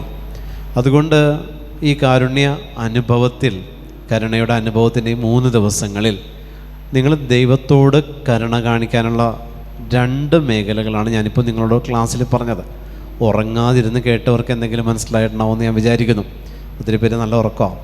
ഉറങ്ങിക്കോട്ടെ എന്ന് ഞാനും വെക്കുകയാണ്, കാരണം ട്രാവൽ കഴിഞ്ഞ് വന്നതല്ലേ. പ്രിയമുള്ളവരെ, അത് 2 കാര്യങ്ങളാണ്. എൻ്റെ ആലയത്തെ കച്ചവട സ്ഥലമാക്കരുത്. എൻ്റെ ആലയത്തെ കച്ചവട സ്ഥലമാക്കരുത്. 2, കർത്താവ് തന്ന കൃപകൾ കർത്താവിനെതിരെ തിരിയരുത്. ശിഷ്യത്വം യൂദാസിന് കൊടുത്തത് ക്രിസ്തുവാണ്. ആ യൂദാസാണ് ക്രിസ്തുവിനെതിരെ തിരിഞ്ഞത്. ഓക്കെ, 2 കാര്യങ്ങളാണ്. ഇവിടെ 2ഇടത്തും ദൈവത്തോട് കരുണ കാണിക്കാത്തത് കൊണ്ട് അവർ തന്നെ നശിച്ചു എന്നുള്ളതാണ്. ഈ 2ഇടത്തും ദൈവത്തോട് കാണിക്കേണ്ട മാന്യത, കരുണ, വിവേകം കാണിച്ചില്ല. കച്ചവടക്കാരെ കർത്താവ് തന്നെ പുറത്താക്കി. യൂദാസ് സ്വയം അവൻ കെട്ടിത്തൂങ്ങിച്ചാകേണ്ടി വന്നു. എന്തുകൊണ്ടാണ്? ദൈവത്തിനോട് കാണിക്കേണ്ട കരുണ പലപ്പോഴും നമ്മൾ പിടിച്ചു വയ്ക്കുന്നിടത്ത്, പ്രിയമുള്ളവരെ, നമ്മൾ തന്നെ സ്വയം നമ്മളെ ശിക്ഷിക്കുക. നമ്മൾ അറിയണില്ലെന്നേ, നമ്മൾ തന്നെ നമ്മളെ സ്വയം ശിക്ഷിച്ചുകൊണ്ടിരിക്കുക. നമ്മൾ വിചാരിക്കും ദൈവം ശിക്ഷിച്ചാന്നല്ല, ദൈവം ശിക്ഷിക്കുന്നില്ല, അവൻ പരിപാലിക്കുന്നേ ഉള്ളൂ. നമ്മൾ തന്നെ നമ്മളെ ശിക്ഷിച്ചുകൊണ്ടിരിക്കുക. ഡേ ബൈ ഡേ നമ്മളിത് ചെയ്യുന്നുണ്ട്, ഈ ഒരു പ്രോസസ്സിലൂടെ കടന്നു പോകുന്നുണ്ട്. ഈശോ നമുക്ക് തന്നിരിക്കുന്ന കരുണയുടെ വശത്തെ അവനോട് കാണിക്കാനായിട്ടുള്ള കൃപയ്ക്ക് വേണ്ടിയിട്ട് ഈ ദിവസങ്ങളിൽ നിങ്ങൾ പ്രാർത്ഥിക്കണേ. അവനോട് കാണിക്കാനുള്ള കൃപ. ചില അവസ്ഥകളിൽ നമ്മളോട് ആരെങ്കിലും ദേഷ്യപ്പെട്ടാൽ അവരോട് ക്ഷമിച്ചിട്ട് ഞാൻ അവരോട് കരുണ കാണിച്ചു എന്ന് നമ്മൾ വീമ്പ് പറയാറുണ്ട്. പക്ഷെ അതൊരു കരുണയല്ല, നമ്മുടെ കടമയാണ്. അതിനെയൊന്നും ഈശോ കരുണയായിട്ട് കാണുന്നില്ല. കർത്താവ് കരുണ കാണിച്ചത് കർത്താവിൻ്റെ കുരിശിൽ കിടന്നുകൊണ്ടാണ്. അവസാനത്തെ 7 കാര്യങ്ങൾ കർത്താവ് പറഞ്ഞതിലാണ് കർത്താവിൻ്റെ കരുണയുടെ തലം കിടക്കുന്നത്. അതിൽ ഈശോ തന്ന കരുണയുടെ ഒരു വശം മാത്രമാണ് ഇവർ ചെയ്യുന്നതെന്ന് ഇവരറിയുന്നില്ല എന്ന് പറയുന്ന ഒരു കരുണ. കർത്താവിൻ്റെ കരുണ, ഇവർ ചെയ്യുന്നത് എന്താണെന്ന് ഇവരറിയുന്നില്ല. പിതാവ് ഇവരോട് നീ ക്ഷമിക്കും. പിതാവിനോട് പുത്രൻ മാധ്യസ്ഥം വിളിച്ചു, കുരിശിൽ കിടന്നുകൊണ്ട് 3 ആണിയിൽ ഓൾ ബോഡി വെയിറ്റ് കൊടുത്തുകൊണ്ടാണ് കർത്താവ് പറയുന്നത്. 3 ആണികളിൽ അതൊരു സുഖപ്പെട്ട് കിടക്കുന്നൊരവസ്ഥയിലല്ല, പ്രാർത്ഥിക്കാൻ പോയിട്ട് കരയാൻ പോലും പറ്റാത്തൊരവസ്ഥയിലാണ് ക്രിസ്തു മധ്യസ്ഥ പ്രാർത്ഥന ചെയ്യുന്നത്. അതുകൊണ്ട് നമ്മുടെ മധ്യസ്ഥ പ്രാർത്ഥന മറ്റുള്ളവർക്ക് വേണ്ടി നമ്മൾ പ്രാർത്ഥിക്കുമ്പോൾ നീറി പുകഞ്ഞു നിൽക്കുന്ന ടൈമാണ് ഏറ്റവും ബെസ്റ്റ്. മറ്റുള്ളവർക്ക് വേണ്ടി നമ്മൾ പ്രാർത്ഥിക്കുമ്പോൾ നമ്മൾ വേദനയുടെ പാരമ്യത്തിൽ നിൽക്കുന്ന സമയത്ത് നമ്മൾ മറ്റുള്ളവർക്ക് വേണ്ടി പ്രാർത്ഥിക്കണം. ക്രിസ്തു ചെയ്തതാണ്. കർത്താവിൻ്റെ വേദനയുടെ ഏറ്റവും മൂർധന്യാവസ്ഥയിൽ നിൽക്കുമ്പോഴാണ് പറഞ്ഞത് ഇവർ ചെയ്യുന്നത് എന്തെന്ന് ഇവർ അറിയുന്നില്ല, ഇവരോട് നീ ക്ഷമിക്കണം. അപ്പോൾ ആ മധ്യസ്ഥ പ്രാർത്ഥനയ്ക്ക് അത്രത്തോളം ബലമുണ്ട് പ്രിയപ്പെട്ടവരെ. അതുകൊണ്ട് തന്നെ ദേവാലയത്തിലെ തിരശ്ശീല അവൻ മരിച്ചപ്പോൾ നടുവേ കീറി, ഭൂമി ഇളകി, പാറകൾ പിളർന്നു, പ്രേതാലയങ്ങൾ തുറക്കപ്പെട്ടു.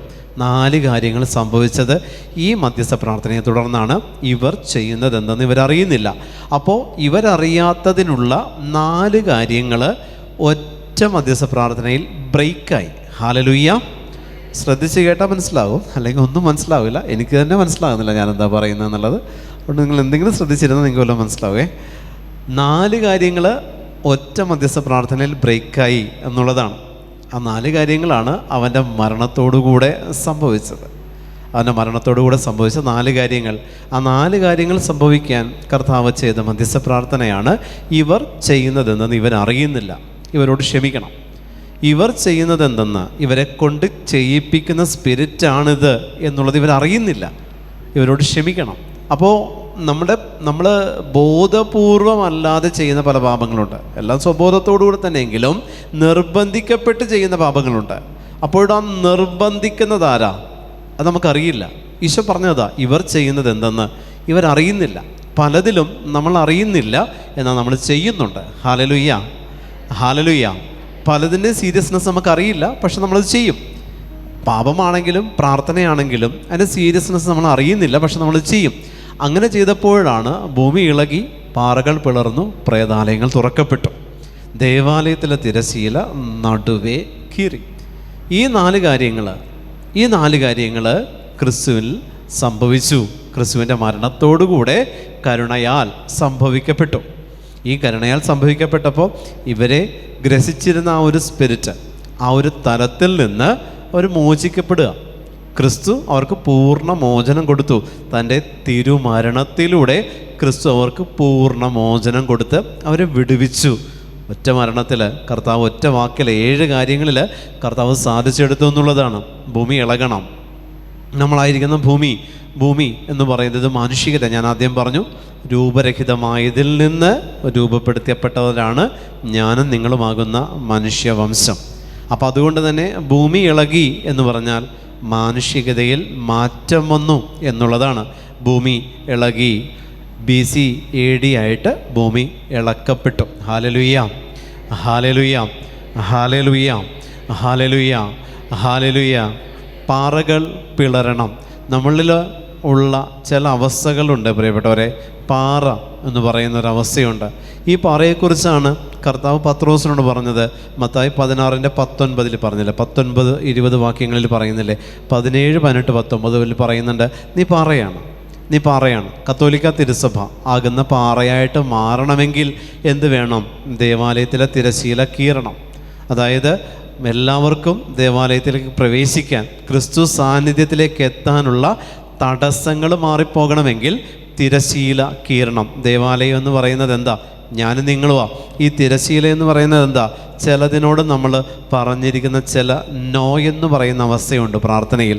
ചിലതിനോട് നമ്മൾ പ്രാർത്ഥനാ ജീവിതത്തിൽ നോ എന്ന് പറഞ്ഞ് അടച്ചു പൂട്ടപ്പെട്ടിരിക്കുന്ന ഒരവസ്ഥയുണ്ട്. കീറണം എന്ന് ഈശോ പറയുന്നുണ്ട്. പാപത്തോടല്ല ഞാൻ പറയുന്നത്. പ്രാർത്ഥനാ ജീവിതത്തിൽ പ്രാർത്ഥിക്കും, ക്ഷമിക്കില്ല, പ്രാർത്ഥിക്കും, വിട്ടുകൊടുക്കില്ല, പ്രാർത്ഥിക്കും, അഹങ്കരിക്കും. ഇങ്ങനെ ചേരാത്തത് ചേർക്കപ്പെട്ടിട്ടുണ്ട് പലപ്പോഴും നമ്മുടെ പ്രാർത്ഥനയിൽ. ഈശോ പറയുന്നു, ദേവാലയത്തിലെ തിരശീല നടുവേ കീറണം. ഹല്ലേലൂയ. മുകൾ മുതൽ അടിവരെ കീറണം. അടി മുതൽ മുകൾ വരെയല്ല, മുകൾ മുതൽ. സ്വർഗത്തിൽ നിന്ന് കീറാൻ തുടങ്ങിയാൽ ഭൂമിയിൽ എത്തി നിൽക്കണം. കർത്താവിൻ്റെ കൽപ്പന, മുകൾ മുതൽ, സ്വർഗം മുതൽ ഭൂമി വരെ, അടി വരെ അത് കീറണം. 2 പിളരണം ദേവാലയത്തിലെ തിരശീല. നമ്മളിട്ടിരിക്കുന്ന ചില തിരശീലകളുണ്ട്, നമ്മളിട്ടിരിക്കുന്ന ചില മറപിടിക്കുന്ന ചില സംഭവങ്ങളുണ്ട്. ഈശോ പറയുന്നു അത് കീറി പൊളിക്കണം. അത് കീറി 2 ക്രിസ്തുവിനെ കാണാനുള്ള തുറവി നമ്മുടെ ആത്മീയ നേത്രങ്ങൾക്ക് ലഭിക്കും. ആമേൻ, ഹല്ലേലൂയ. അഭിഷേകത്തോടെ ഹല്ലേലൂയ. ആത്മാവിൻ്റെ നേത്രങ്ങൾക്ക് ക്രിസ്തുവിനെ കാണാനുള്ള തുറവി ലഭിക്കാത്തതിന് കാരണം ഈ തിരശീലയാണ്. ഈ മറ പിടിച്ചിരിക്കുന്ന ചില സ്പിരിറ്റുകളാണ് നമ്മുടെ ഉള്ളിലുണ്ട്. ദേശത്തിൻ്റെ ചില കെട്ടുകളുണ്ട്. നമ്മൾ താമസിക്കുന്ന ഭൂമിയുടെ ചില അവസ്ഥകളുണ്ട്. നമ്മൾ ശീലിച്ച ചില പാപത്തിൻ്റെ അരൂപികളുണ്ട്. നമ്മളിൽ കുടികൊള്ളുന്ന ചില തലമുറയുടെ കെട്ടുകളുണ്ട്. നമ്മളെ ഭരിക്കുന്നുണ്ട് ഈ 4 അവസ്ഥകൾ. നമ്മളറിയുന്നില്ല. നമ്മളെ ഭരിക്കും പ്രിയപ്പെട്ടവരെ. ചില അൺക്ലീൻ സ്പിരിറ്റ് നമ്മളെ ഭരിക്കുന്നുണ്ട്, നമ്മളറിയുന്നില്ല. നമ്മളെ ഭരിക്കും. നമ്മളതിങ്ങനെ എന്താ പറയുക, കാർന്ന് തിന്നുന്നുണ്ട്. നമ്മളറിയുന്നില്ല, പക്ഷെ നമ്മളത് നിന്ന് കൊടുക്കുന്നുണ്ട്. തിന്നോ എന്ന് പറഞ്ഞൊരറ്റം തൊട്ട് നമ്മളെ തീർത്തുകൊണ്ടിരിക്കുക. നമ്മളിങ്ങനെ നിന്ന് കൊടുക്കുന്നുണ്ട്. ഈശോ നമ്മളോട് പറയുന്നു, നമ്മൾ വിചാരിച്ചാലേ നമ്മളെ ശരിയാക്കാൻ പറ്റുള്ളൂ. ക്രിസ്തു പോലും നമ്മളോട് പെർമിഷൻ എടുക്കാതെ നമ്മളിൽ കടന്നു വരുന്നുണ്ടെങ്കിൽ സഹനമായിട്ട് മാത്രമാണ്. ക്രിസ്തു പറയുന്നു, ഇതാ ഞാൻ വാതിലിൽ മുട്ടുന്നു, ആരെങ്കിലും എൻ്റെ സ്വരം കേട്ട് വാതിൽ തുറന്നാൽ ഞാൻ അവൻ്റെ അടുത്തേക്ക് വരും. ഹല്ലേലൂയ. ഇതാണ് ക്രിസ്തുവിൻ്റെ രീതിയെങ്കിൽ പ്രിയപ്പെട്ടവരെ, ദേവാലയത്തിലേക്ക് ക്രിസ്തു പ്രവേശിക്കപ്പെട്ടപ്പോൾ അവൻ പെർമിഷൻ എടുക്കാതെ കയറി ചെന്ന് അവനൊരു നല്ലൊരു പെർഫോമൻസ് അവനോട് ചെയ്തു. അടിച്ച് പൊളിച്ച് അവിടെ എല്ലാം ചാട്ടവാറെടുത്ത് പുറത്താക്കേണ്ടതിനെ എല്ലാം കർത്താവായ യേശു ക്രിസ്തു പുറത്താക്കേണ്ടതിനെല്ലാം പുറത്താക്കിയപ്പോൾ ക്രിസ്തു കയറിയ രീതിയും വചനത്തിൽ ക്രിസ്തു വരുമെന്ന് പറഞ്ഞ രീതിയും രണ്ടും രണ്ടാണ്. ക്രിസ്തു പറഞ്ഞു, ഇതാ ഞാൻ വാതിലിൽ മുട്ടുന്നു, ആരെങ്കിലും എൻ്റെ സ്വരം കേട്ട് വാതിൽ തുറന്നാൽ ഞാൻ അവൻ്റെ അടുത്തേക്ക് വരും. ഇതാണ് ക്രിസ്തുവിൻ്റെ എൻട്രിയെക്കുറിച്ച് ക്രിസ്തു തന്നിരിക്കുന്ന ഒരു ബോധ്യമിത. പക്ഷെ ദേവാലയത്തിലേക്ക് ക്രിസ്തു കയറിയപ്പോൾ ക്രിസ്തു അടിച്ച് പൊളിച്ചോടെ കയറിയിട്ട് എല്ലാം കർത്താവ് എല്ലാം ക്രമമാക്കി മാറ്റി, അക്രമത്തെ ക്രമമാക്കി മാറ്റി. ക്രിസ്തു പിൻവാങ്ങി. പ്രിയമുള്ളവരെ, ഈശോ നമുക്ക് തന്നിരിക്കുന്ന ബോധ്യവും ഇത് തന്നെയാണ്. ചില വിളികളിൽ നമുക്ക് നിലനിൽക്കാൻ പറ്റുന്നില്ല, മാറിപ്പോകുന്നുണ്ട് നമ്മുടെ മനസ്സ്. ചില വിളികളിൽ നമുക്ക് നിലനിൽക്കാൻ പറ്റില്ല. ആ നിലനിൽക്കാൻ പറ്റാത്ത രീതിയിൽ നമ്മുടെ മനസ്സിനെ ആ വിളിയിൽ നിന്ന് പിന്നോട്ട് വലിക്കുന്നത് എന്താ? നമ്മളിൽ പ്രവർത്തിക്കുന്ന എതിർ ശക്തികളാകുന്ന എതിർ പ്രാർത്ഥനകളുണ്ട്. നമ്മളിലുണ്ടത് എതിർ പ്രാർത്ഥനകളുണ്ട്. ഇതാണ് ഞാൻ നേരത്തെ പറഞ്ഞത്. യൂദാസ് പ്ലാൻ ചെയ്ത് വെച്ചതാണ് അവന് കെണിയായത്. യേശുവിന് ഒറ്റ കൊടുക്കും, അവനത് പ്ലാൻ ചെയ്ത് വെച്ചപ്പോൾ ക്രിസ്തുവിനോട് കൂടെ നിൽക്കുന്ന വ്യക്തിയിൽ എതിർ പ്രാർത്ഥന ഫോം ചെയ്യപ്പെട്ടു. ഹല്ലേലൂയ. ക്രിസ്തുവിനോട് നിൽക്കെ തന്നെ ഇത് ഒഴിവാക്കപ്പെട്ടില്ല അവനിൽ നിന്ന്. അവൻ എന്താണോ ആ അവസ്ഥയിൽ എതിർ ശക്തി വളർന്നുകൊണ്ടിരിക്കുന്നു. എന്നാൽ അവൻ ആരുടെ കൂടെയാണ്? ക്രിസ്തുവിനോടൊപ്പം നിൽക്കുകയല്ലേ. എന്നിട്ട് ഈ എതിർശക്തി തഴച്ചു വളർന്നു. എന്തുകൊണ്ടാണ്? അവൻ പ്ലാൻ ചെയ്തു വെച്ചതുകൊണ്ട്. Hallelujah, hallelujah. വലതുകരം ഉയർത്തി ഹല്ലേലൂയ. അവൻ പ്ലാൻ ചെയ്തു വെച്ചു. പ്രിയമുള്ള ദൈവജനമേ, പ്രീ പ്ലാൻഡ് ആയിട്ടുള്ളതെല്ലാം ദൈവത്തിൽ നിന്നുള്ളതായിരിക്കണം, സാത്താനിൽ നിന്നുള്ളവരും. നമ്മൾ പ്ലാൻ ചെയ്ത് വെച്ചിരിക്കുന്നതെല്ലാം ദൈവത്തിൽ നിന്നുള്ളതായിരിക്കണം. എതിർ ശക്തിയുണ്ട്, എതിർ ചിന്തകളുണ്ട്. ഈ കാലഘട്ടത്തിൽ ദൈവത്തെ നമ്മൾക്ക് മക്കൾക്ക് കൊടുക്കാൻ വലിയ ബുദ്ധിമുട്ടാണ്. അത് ഏക സത്യ ദൈവമായിരിക്കുന്ന നമ്മുടെ വിശ്വാസത്തിലും ദൈവങ്ങൾ എന്ന് പറയുന്ന സങ്കല്പങ്ങളിലായിരിക്കുന്ന വിജാതീയ വിശ്വാസത്തിലും സെയിമാണ്. ഇന്നാരും ഈ ഒരു അവസ്ഥയിലേക്ക് നമ്മുടെ ജനറേഷനൊന്നും വരുന്നില്ല. കർത്താവായ യേശു ക്രിസ്തുവിലേക്ക് കടന്നു വരേണ്ട മക്കൾ അതിനെ ചോദ്യം ചെയ്ത് അതിനെതിരെ നിൽക്കുന്ന കാലഘട്ടമാണ് ഈ പറയുന്ന നമ്മളായിരിക്കുന്ന ഈ കാലഘട്ടം എന്ന് പറയുന്നത്. ക്രിസ്തുവിനെ ചോദ്യം ചെയ്യാൻ നാവ് പൊന്തുന്ന കാലഘട്ടം. ക്രിസ്തുവിനെതിരെയുള്ള തെളിവുകൾ ശേഖരിക്കുന്ന നിയമജ്ഞരുടെയും ഫരിസേയരുടെയും കാലഘട്ടമാണിത്. നമ്മുടെ യൂത്തിനെ എടുത്ത് നോക്കിയാൽ നമുക്ക് മനസ്സിലാകും. ക്രിസ്തുവിലേക്ക് അടുക്കാനുള്ളതല്ല, ക്രിസ്തുവിൽ നിന്നാകാനുള്ള കാരണം തെളിവ് ശേഖരിക്കുകയാണ് അവർ. തെളിവ് ശേഖരിക്കുക. കർത്താവ് ഇങ്ങനെയാണെങ്കിൽ പിന്നെ എന്തുകൊണ്ട് ഇങ്ങനെ സംഭവിച്ചു? ക്രിസ്തു എന്തുകൊണ്ട് ഇങ്ങനെയായി? നിയമജ്ഞൻ്റെയും ഫരിസേയൻ്റെയും കാലഘട്ടമാണ് ഈ അവസാന കാലഘട്ടം. അന്ന് ക്രിസ്തുവിനെതിരെ തെളിവ് ശേഖരിച്ചു അവർ. എന്തിനു വേണ്ടിയിട്ട്? ക്രിസ്തുവിനെ മരണശിക്ഷയ്ക്ക് വിധിക്കപ്പെടണമെങ്കിൽ തെളിവ് ശേഖരിക്കണമായിരുന്നു. തെളിവ് ശേഖരിച്ചു അവർ. 4 കോടതികളുടെ മുമ്പിൽ അത് സബ്മിറ്റ് ചെയ്തു. കർത്താവിനെതിരെ തെളിവ് ശേഖരിച്ച് 4 കോടതികളിൽ അവരത് വിചാരണയ്ക്ക് വെച്ച് കർത്താവിനെ ക്രൂശിക്കുകയും ബറാബാസിനെ, തിന്മയെ വിട്ട് ദൈവത്തെ ക്രൂശിക്കാൻ മനുഷ്യൻ ഉപയോഗിക്കപ്പെട്ടു.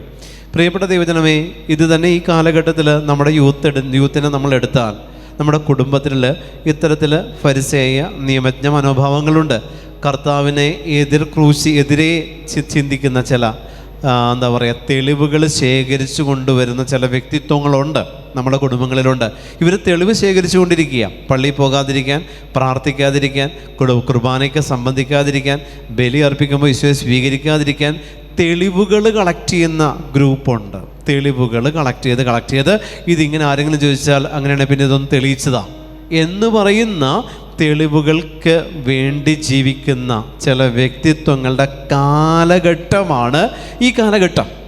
അന്ന് കർത്താവിനെ ക്രൂശിക്കാനാണെങ്കിൽ ഇന്ന് കർത്താവിൻ്റെ വഴിയിൽ നിന്ന് വ്യതിചലിക്കാൻ തെളിവ് കണ്ടെത്തിക്കൊണ്ടിരിക്കുക.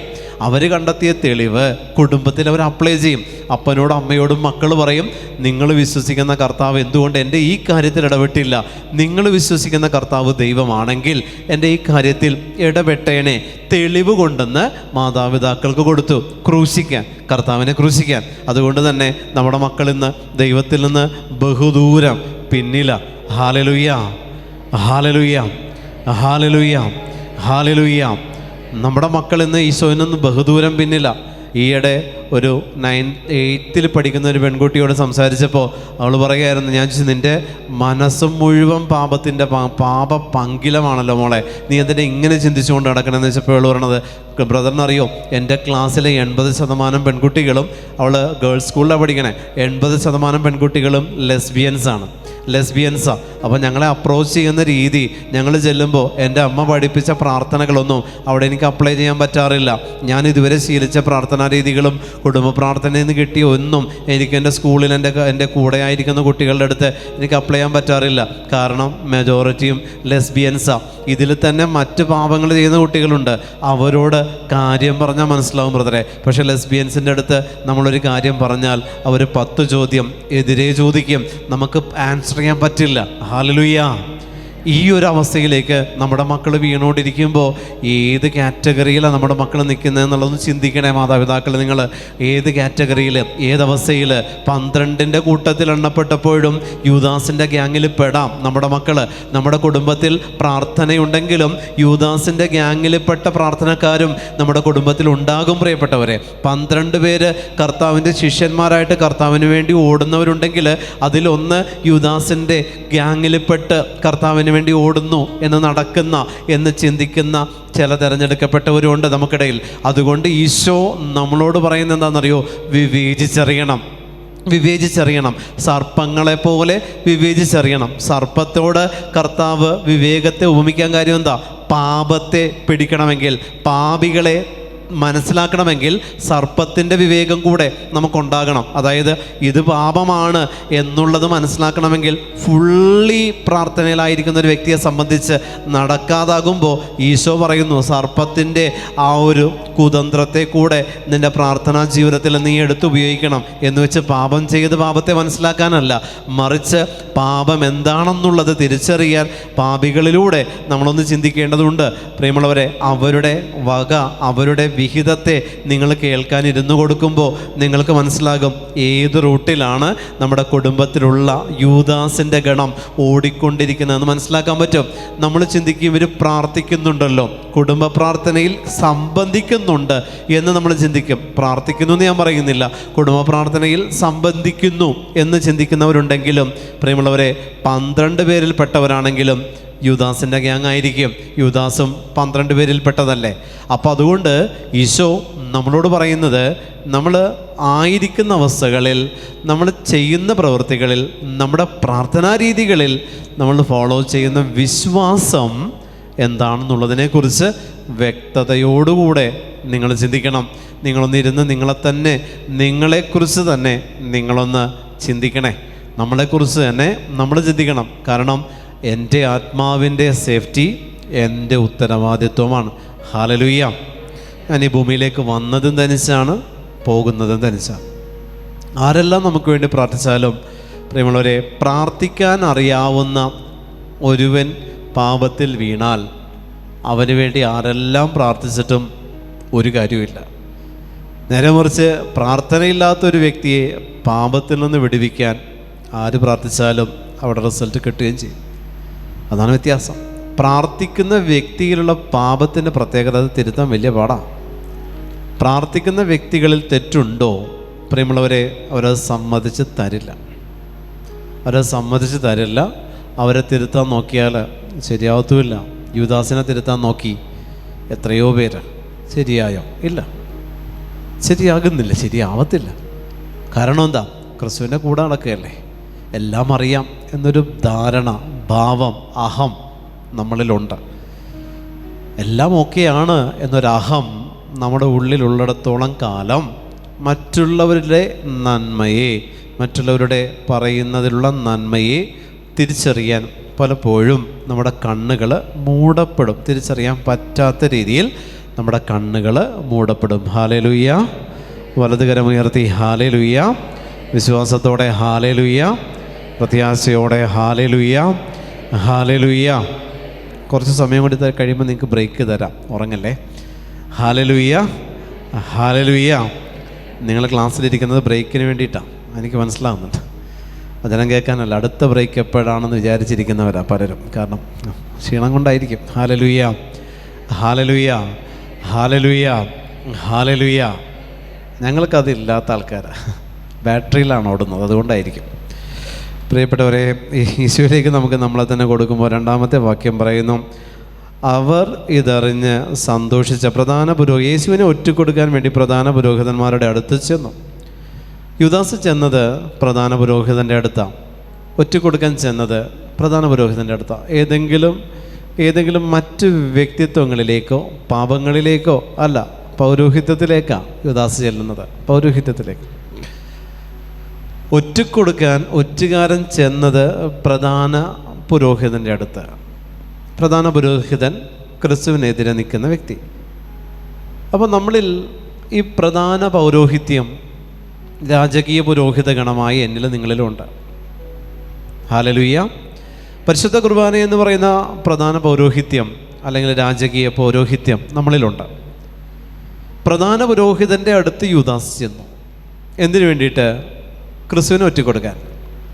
നമ്മളിലും എപ്പോഴെല്ലാം നമ്മൾ കമ്മിറ്റ് ചെയ്തിരിക്കുന്ന ചില പാപം നമ്മളെ ഭരിക്കുന്നുണ്ടോ, അതിൻ്റെ ആദ്യത്തെ തലം നിങ്ങൾക്ക് മനസ്സിലാക്കാൻ പറ്റുന്ന എപ്പോഴായിരിക്കും അറിയോ? പരിശുദ്ധ കുർബാന മുടക്കം വരും, പരിശുദ്ധ കുർബാനയിൽ വീഴ്ചകൾ വരും, പരിശുദ്ധ കുർബാനയിൽ അലംഭാവം വരും. പരിശുദ്ധ കുർബാന നിങ്ങളുടെ ഫിസിക്കൽ പ്രസൻസ് മാത്രമുള്ള ഒരു നാടകമായിട്ട് അതിനെ നിങ്ങൾ കാണും.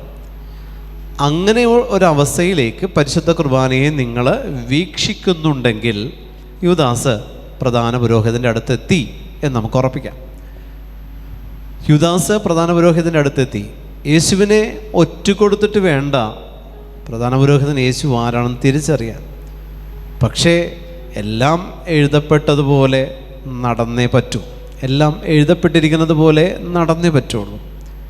യൂദാസ് കർത്താവിന് ഒറ്റുകൊടുത്ത് ചുംബനം കൊടുത്തപ്പോൾ കർത്താവിനോട് കൂടെ ആയിരുന്നവൻ പ്രധാനപ്പെട്ട ഭൃത്യൻ്റെ ഓരോരുത്തൻ്റെ ചെവി ഛേദിച്ചു. അപ്പോൾ ഈശോ പറയുന്നുണ്ട്, എനിക്കെതിരെ തിരിയേണ്ടത് എനിക്കെതിരെ തിരിഞ്ഞല്ലേ പറ്റുള്ളൂ, എഴുതപ്പെട്ടിരിക്കുന്നത് നിറവേറിയേ പറ്റൂ. ഹല്ലേലൂയ. ചില സഹനങ്ങൾ, ചില ദുരിതങ്ങൾ പ്രാർത്ഥനാ ജീവിതത്തിലേക്ക് കടന്നു വന്നിട്ട് നിങ്ങൾക്ക് കൂടപ്പുറപ്പായിട്ട് നിൽക്കുന്നുണ്ടെങ്കിൽ ഈശോ പറയുന്ന എഴുതപ്പെട്ടത് നിറവേറ്റപ്പെടാൻ വേണ്ടിയിട്ടാണ്. എഴുതപ്പെട്ടത് നിറവേറ്റപ്പെടണം. അതിനുവേണ്ടി കർത്താവ് അത് മാറ്റൂല. ചില നഷ്ടങ്ങൾ അങ്ങനെയാണ്, ചില ദുരിതങ്ങളും ചില രോഗങ്ങളും ചില കെട്ടുകളും അങ്ങനെയാണ്. എന്ന് വെച്ചിട്ട് നിങ്ങളിലുള്ള ആത്മീയതയെ തകർക്കാൻ അതിന് പറ്റില്ല. പക്ഷെ ആത്മീയതയിൽ നിന്ന് നിങ്ങളുടെ മനസ്സിനെ മറ്റൊരു തലത്തിലേക്ക് കൊണ്ടുപോകാൻ അതിന് പറ്റും, മറ്റൊരു തലത്തിലേക്ക് കൊണ്ടുപോകാനായിട്ട് അതിന് പറ്റും. Hallelujah, hallelujah. ആമോസിൻ്റെ പുസ്തകം എടുത്തേ, ആമോസിൻ്റെ പുസ്തകം 6-ാം അധ്യായം എടുത്തേ. ആമോസിൻ്റെ പുസ്തകം 6-ാം അധ്യായം 11-ാമത്തെ വാക്യം.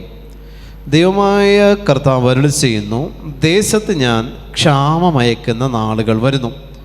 ഭക്ഷണ ക്ഷാമമോ ദാഹജലത്തിനുമുള്ള വറുതിയോ അല്ല, കർത്താവിൻ്റെ വചനം ലഭിക്കാത്തത് കൊണ്ടുള്ള ക്ഷാമമായിരിക്കും അത്. ഹല്ലേലൂയ. ദേശത്ത് ഞാൻ ക്ഷാമത്തെ അയക്കുന്ന കാലം എന്നാണ് പറഞ്ഞിരിക്കുന്നത് വരുന്നു. ദേശത്ത് ഞാൻ ക്ഷാമത്തെ അയക്കുന്ന കാലം വരുന്നു. അത് ഭക്ഷണത്തിനോ വെള്ളത്തിനോ ഉള്ള ക്ഷാമമല്ല, മറിച്ച് വചനം ലഭിക്കാത്തത് മൂലമുള്ള ക്ഷാമം വരും. ആ ക്ഷാമം നമ്മൾ ചിന്തിക്കും, ഇന്ന് ധ്യാനകേന്ദ്രങ്ങൾ ഇങ്ങനെ പെരുകിക്കൊണ്ടിരിക്കുന്ന ഈ കാലഘട്ടത്തിൽ ഇങ്ങനൊരു ക്ഷാമം വരുമോ എന്ന് നമ്മൾ ചിന്തിക്കും. പക്ഷേ ഇങ്ങനൊരു ക്ഷാമത്തിലൂടെയാണ് ഇത്രയും ധ്യാനകേന്ദ്രങ്ങൾ ഉണ്ടായിട്ടും ലോകത്തിൻ്റെ ജനതകൾ പോയിക്കൊണ്ടിരിക്കുന്നത്. ഈ ഒരു ക്ഷാമത്തിലൂടെ തന്നെയാണ് പ്രിയപ്പെട്ടവരെ. ഈ ഒരു ക്ഷാമമുണ്ട്, വചനത്തിൻ്റെ ക്ഷാമമുണ്ട്, വചനത്തിൻ്റെ ക്ഷാമമുണ്ട്. കർത്താവായ യേശുക്രിസ്തുവിൻ്റെ നാമത്തിൽ പ്രഘോഷിക്കപ്പെടുന്ന എഴുതപ്പെട്ട ലിഖിതങ്ങളാണ് വചനമെങ്കിൽ പ്രസംഗിക്കപ്പെടുന്നതിൽ പലതിലും വചനമില്ല. പ്രസംഗിക്കപ്പെടുന്നതിൽ പലതിലും വചനത്തിൻ്റെ കണ്ടൻ്റുള്ള പ്രസംഗങ്ങൾ മാത്രമേ ഉള്ളൂ, വചനങ്ങൾ കുറവാണ്. അതുകൊണ്ട് ഈശോ പറയുന്നു, വചനത്തെ പ്രതിയുള്ള ക്ഷാമം ദൈവമായ കർത്താവ് അരുളി ചെയ്യുന്നു. ക്ഷാമം വരും ദേശത്തിനുമേൽ. ഹല്ലേലൂയ. ദേശത്തിനുമേൽ. നമ്മളായിരിക്കുന്ന ദേശം എന്ന് പറയുന്നത് നമ്മളുടെ അവസ്ഥകളാണ്. നിങ്ങളുടെ അവസ്ഥകളാണ് നിങ്ങളുടെ ദേശമെങ്കിൽ ഈ ദേശത്തിനുമേൽ കർത്താവ് ക്ഷാമത്തെ അയക്കും. അതായത് വചനം എത്ര കേട്ടാലും മാനസാന്തരപ്പെടാൻ പറ്റാത്ത രീതിയിൽ കല്ലുപോലായിത്തീരുന്ന ഒരവസ്ഥ നമ്മുടെയൊക്കെ വ്യക്തി ജീവിതത്തിലേക്ക് കടന്നു വരും. ഹല്ലേലൂയ. അഭിഷേകത്തോടെ ഹല്ലേലൂയ. നമ്മുടെയൊക്കെ വ്യക്തി ജീവിതത്തിൽ അത്തരത്തിൽ ഒരവസ്ഥ വരും. ക്ഷാമമുണ്ട്. എത്ര തന്നെ വചനം പ്രസംഗിക്കപ്പെട്ടാലും സ്വീകരിക്കുന്നവർക്കേ ക്ഷാമമില്ലാതിരിക്കുകയുള്ളൂ. വിതയ്ക്കപ്പെട്ട വചനം സ്വീകരിച്ചില്ലെങ്കിൽ ക്ഷാമം തന്നെ അത്. കർത്താവിൻ്റെ വചനം പ്രസംഗിക്കപ്പെട്ടിട്ട് സ്വീകരിച്ചിട്ടില്ലെങ്കിൽ സ്വീകരിക്കാതിരുന്ന വ്യക്തിയെ സംബന്ധിച്ച് വചനത്തിൻ്റെ ക്ഷാമം നേരിടുന്ന വ്യക്തിത്വമാണ്. വചനത്തിൻ്റെ ക്ഷാമത്തെ നേരിടുക എന്ന് പറഞ്ഞാൽ ജീവൻ നിലനിൽക്കില്ല പ്രിയപ്പെട്ടവർ. ആത്മീയസ്ഥിതി കെട്ടുപോകും, ആത്മസ്ഥിതി കെട്ടുപോകും. വചനമില്ലെങ്കിൽ ആത്മസ്ഥിതി കെട്ടുപോകും. നമ്മുടെ ആത്മാവിനെ പിടിച്ചു നിർത്തുന്ന, നമ്മൾക്ക് തന്നെ നമ്മുടെ ആത്മാവിനെ പിടിച്ചു നിർത്താനുള്ള ഏറ്റവും വലിയ കച്ചിത്തുരുമ്പാണ് ദൈവ തിരുവചനം. കാരണം ആ വചനത്തിനകത്തുള്ളതെല്ലാം പരിശുദ്ധാത്മ നിവേശിതമാണ്. പരിശുദ്ധാത്മാവിനാൽ നിറയപ്പെട്ടതാണ് ദൈവത്തിൻ്റെ വചനമെങ്കിൽ വചനം വായിക്കുമ്പോൾ കിട്ടുന്ന അഭിഷേകത്താൽ ആത്മാവ് ഓജസ്സുറ്റതായിട്ട് നിൽക്കും. വചനം വായിക്കുമ്പോൾ കിട്ടുന്ന അഭിഷേകത്താൽ, വചനം വായിക്കുമ്പോൾ നിങ്ങളുടെ കണ്ണുകൾ അതിൽ തന്നെ ഉടക്കണം. വചനം വായിക്കുമ്പോൾ നിങ്ങൾ വായിക്കുമ്പോൾ നിങ്ങളുടെ കാതുകൾ അത് ശ്രവിക്കുമ്പോൾ, നിങ്ങളത് വായിക്കുന്നത് നിങ്ങളുടെ കാതുകൾ ശ്രവിക്കണം, നിങ്ങൾ വായിക്കുന്നത് നിങ്ങളുടെ കണ്ണുകൾ കാണണം. അതാണ് യഥാർത്ഥത്തിൽ വചനമെന്ന് പറയുന്നത്. ഹല്ലേലൂയ. നിങ്ങൾ വായിക്കുമ്പോൾ അധരം മാത്രം പണിയെടുക്കുന്നത് വചനമല്ല, വചനവായനയല്ല. നിങ്ങൾ വായിക്കുമ്പോൾ നിങ്ങളുടെ കണ്ണുകളത് കാണുകയും നിങ്ങൾ വായിക്കുമ്പോൾ നിങ്ങളുടെ കാതുകളത് കേൾക്കുകയും ചെയ്യുന്നില്ലെങ്കിൽ അത് വചനമല്ല. ഹല്ലേലൂയ. പറഞ്ഞത് മനസ്സിലായെന്ന് വിചാരിക്കുന്നു. Hallelujah, hallelujah. അധര വ്യായാമമാകരുത് വചനവായന. അധര വ്യായാമമായിട്ട് വചനവായന വരുന്നത് എപ്പോഴാണെന്നറിയോ? നമ്മൾ വായിക്കുന്ന വചനം നമ്മുടെ കണ്ണുകൾ കാണുകയോ നമ്മൾ വായിക്കുന്ന വചനം നമ്മുടെ കാതുകൾ കേൾക്കാതെയോ ഇരിക്കുന്നുണ്ടെങ്കിൽ അത് അധര വ്യായാമമാണ്. അതിനകത്ത് ദൈവത്വം ഉണ്ടാവുകയുമില്ല, അതിനകത്ത് ദൈവിക സാന്നിധ്യം ഉണ്ടാവില്ല. ദൈവിക സാന്നിധ്യം ഉണ്ടാകണമെങ്കിൽ കണ്ണുകൾ കാണുകയും കാതുകൾ കേൾക്കുകയും അധരം പ്രഘോഷിക്കുകയും വേണം. ഒരേ സമയം വേണം. ഒരേ സമയം ഇത് നടക്കുന്നിടത്താണ് പ്രിയപ്പെട്ട ദൈവജനമേ ഈ പറയുന്ന വചനം എന്നിൽ മാംസം ധരിച്ചു എന്ന് പറയാൻ പറ്റുള്ളൂ. യൂദാസ് ഒറ്റ കൊടുക്കാൻ ചെന്നത് പ്രധാന പുരോഹിതൻ്റെ അടുത്താണ്. പ്രധാന പുരോഹിതൻ എന്ന് പറയുന്നത് അവൻ്റെ അടുത്ത് ചെന്നു പറയുകയാണ്. ഇത് തന്നെയാണ് നമ്മിലുള്ള പ്രാർത്ഥനകൾ നമുക്കെതിരെതിരെയും ചില ഇൻറ്റൻഷൻ കൂടെ ഞാൻ ആദ്യമേ പറഞ്ഞു, ചില ഇൻറ്റൻഷൻ സമർപ്പിക്കാനൊരു പ്രഷർ, ആ പ്രഷർ നിങ്ങളുടെ ഉള്ളിൽ അത് തരും. പക്ഷേ ആ ഇൻറ്റൻഷൻ ഒരു കാലത്തും സാധിച്ച് കിട്ടത്തില്ല. അവസാനം ഈ ഇൻറ്റൻഷൻ നടക്കില്ല. നടക്കാതാകുമ്പോൾ നിങ്ങളുടെ ഉള്ളിൽ നിന്ന് തന്നെ ഒരു ചിന്ത രൂപപ്പെടുത്തും. ഈ ഇൻറ്റൻഷൻ തന്ന ആ ഒരു പേഴ്സണാലിറ്റി നിങ്ങളുടെ ഉള്ളിൽ നിന്ന് തന്നെ ഒരു ചിന്ത രൂപപ്പെടുത്തും. എത്ര പ്രാർത്ഥിച്ചിട്ടും ഇത് കിട്ടിയില്ല, ഇനി മതി, ഇനി പ്രാർത്ഥന നടത്താം. ഈ ഒരു തീരുമാനത്തിലേക്ക് എത്തിക്കും നമ്മളെ. അപ്പോഴും നമ്മൾ ചിന്തിക്കുന്നത് എന്താ? ഇൻറ്റൻഷന് വേണ്ടി ഞാൻ പ്രാർത്ഥിക്കുകയല്ലേ ചെയ്തത്, മറ്റൊന്നും ഞാൻ ചെയ്തില്ലല്ലോ. പ്രാർത്ഥിച്ചിട്ട് അത് നടന്നില്ലെങ്കിൽ അതിൻ്റെ അർത്ഥം എന്താ? എൻ്റെ ദൈവം എൻ്റെ പ്രാർത്ഥന കേൾക്കുന്നില്ല എന്നല്ലേ. എൻ്റെ ദൈവം എൻ്റെ പ്രാർത്ഥന കേൾക്കുന്നില്ല, അതുകൊണ്ട് എൻ്റെ ഇൻറ്റൻഷൻ, ഞാൻ സമർപ്പിച്ച നിയോഗം നടന്നില്ല. നടക്കാത്ത നിയോഗമായിരിക്കും കൂടുതൽ നിങ്ങൾക്കുള്ളിൽ നിന്നൊരു പ്രഷർ കിട്ടുന്നത് സമർപ്പിക്കാൻ. എപ്പോഴും അത് സമർപ്പിക്കണം എന്നുള്ളിൽ നിന്നൊരു തള്ളൽ വരുന്നത് നടക്കാത്ത നിയോഗങ്ങളായിരിക്കും. വർഷങ്ങൾ എടുക്കുന്ന നിയോഗങ്ങൾക്ക് അത് തരുള്ളൂ. കാര്യം എന്തിനു വേണ്ടിയിട്ടാണെന്നറിയോ? അത് നടക്കില്ല എന്നുള്ളത് ആ പ്രഷർ നിങ്ങൾക്ക് തരുന്ന എതിർശക്തിക്കറിയാം. അവസാനം നിങ്ങളുടെ പ്രാർത്ഥനയെ തന്നെ ഈ നിയോഗത്തെ പ്രതി നിങ്ങൾ ഉപേക്ഷിക്കും. ഇനി പ്രാർത്ഥിച്ചിട്ട് കാര്യമില്ല എന്നുള്ള രീതിയിൽ നിങ്ങൾ പരിശുദ്ധ കുർബാനയിൽ നിന്നും വചനത്തിൽ നിന്നും ജപമാലയിൽ നിന്നും നിങ്ങളായിരിക്കുന്ന വിളിയിൽ നിന്നും നിങ്ങൾ പിന്മാറും. എത്ര പേര് നമ്മുടെ കുടുംബത്തിൽ തന്നെ, എത്രയോ പേര് നമ്മുടെ കുടുംബത്തിൽ തന്നെ, നമ്മുടെ സമൂഹത്തിൽ തന്നെ എത്രയോ പേര് എതിർചിന്തകളുമായിട്ട് കർത്താവിനെതിരെ നീങ്ങുന്ന എത്രയോ പേരുണ്ട് പ്രിയപ്പെട്ടവരെ. ഈശോ പറയുന്നു മാറണം. ചിന്താഗതികളിൽ മാറ്റം വന്നില്ലെങ്കിൽ പ്രിയമുള്ള ദൈവജനമേ, നിങ്ങൾ ചിന്തിച്ചോ, നിങ്ങൾ സമർപ്പിക്കുന്ന നിയോഗങ്ങളെല്ലാം നിങ്ങൾക്ക് തന്നിരിക്കുന്നത്, സമർപ്പിക്കാനുള്ള പ്രേരണ നിങ്ങൾക്ക് തരുന്നത് എല്ലാം പരിശുദ്ധാത്മാവല്ല. ചില നിയോഗങ്ങളെ കൂടെ സമർപ്പിക്കാനുള്ള പ്രേരണ നിങ്ങൾക്ക് തരുന്നത് ദൈവത്തിൻ്റെ പരിശുദ്ധാത്മാവല്ല, ചില എതിർശക്തികളാണ്. തിരിച്ചറിയാൻ വിവേകം ഉണ്ടാവണം.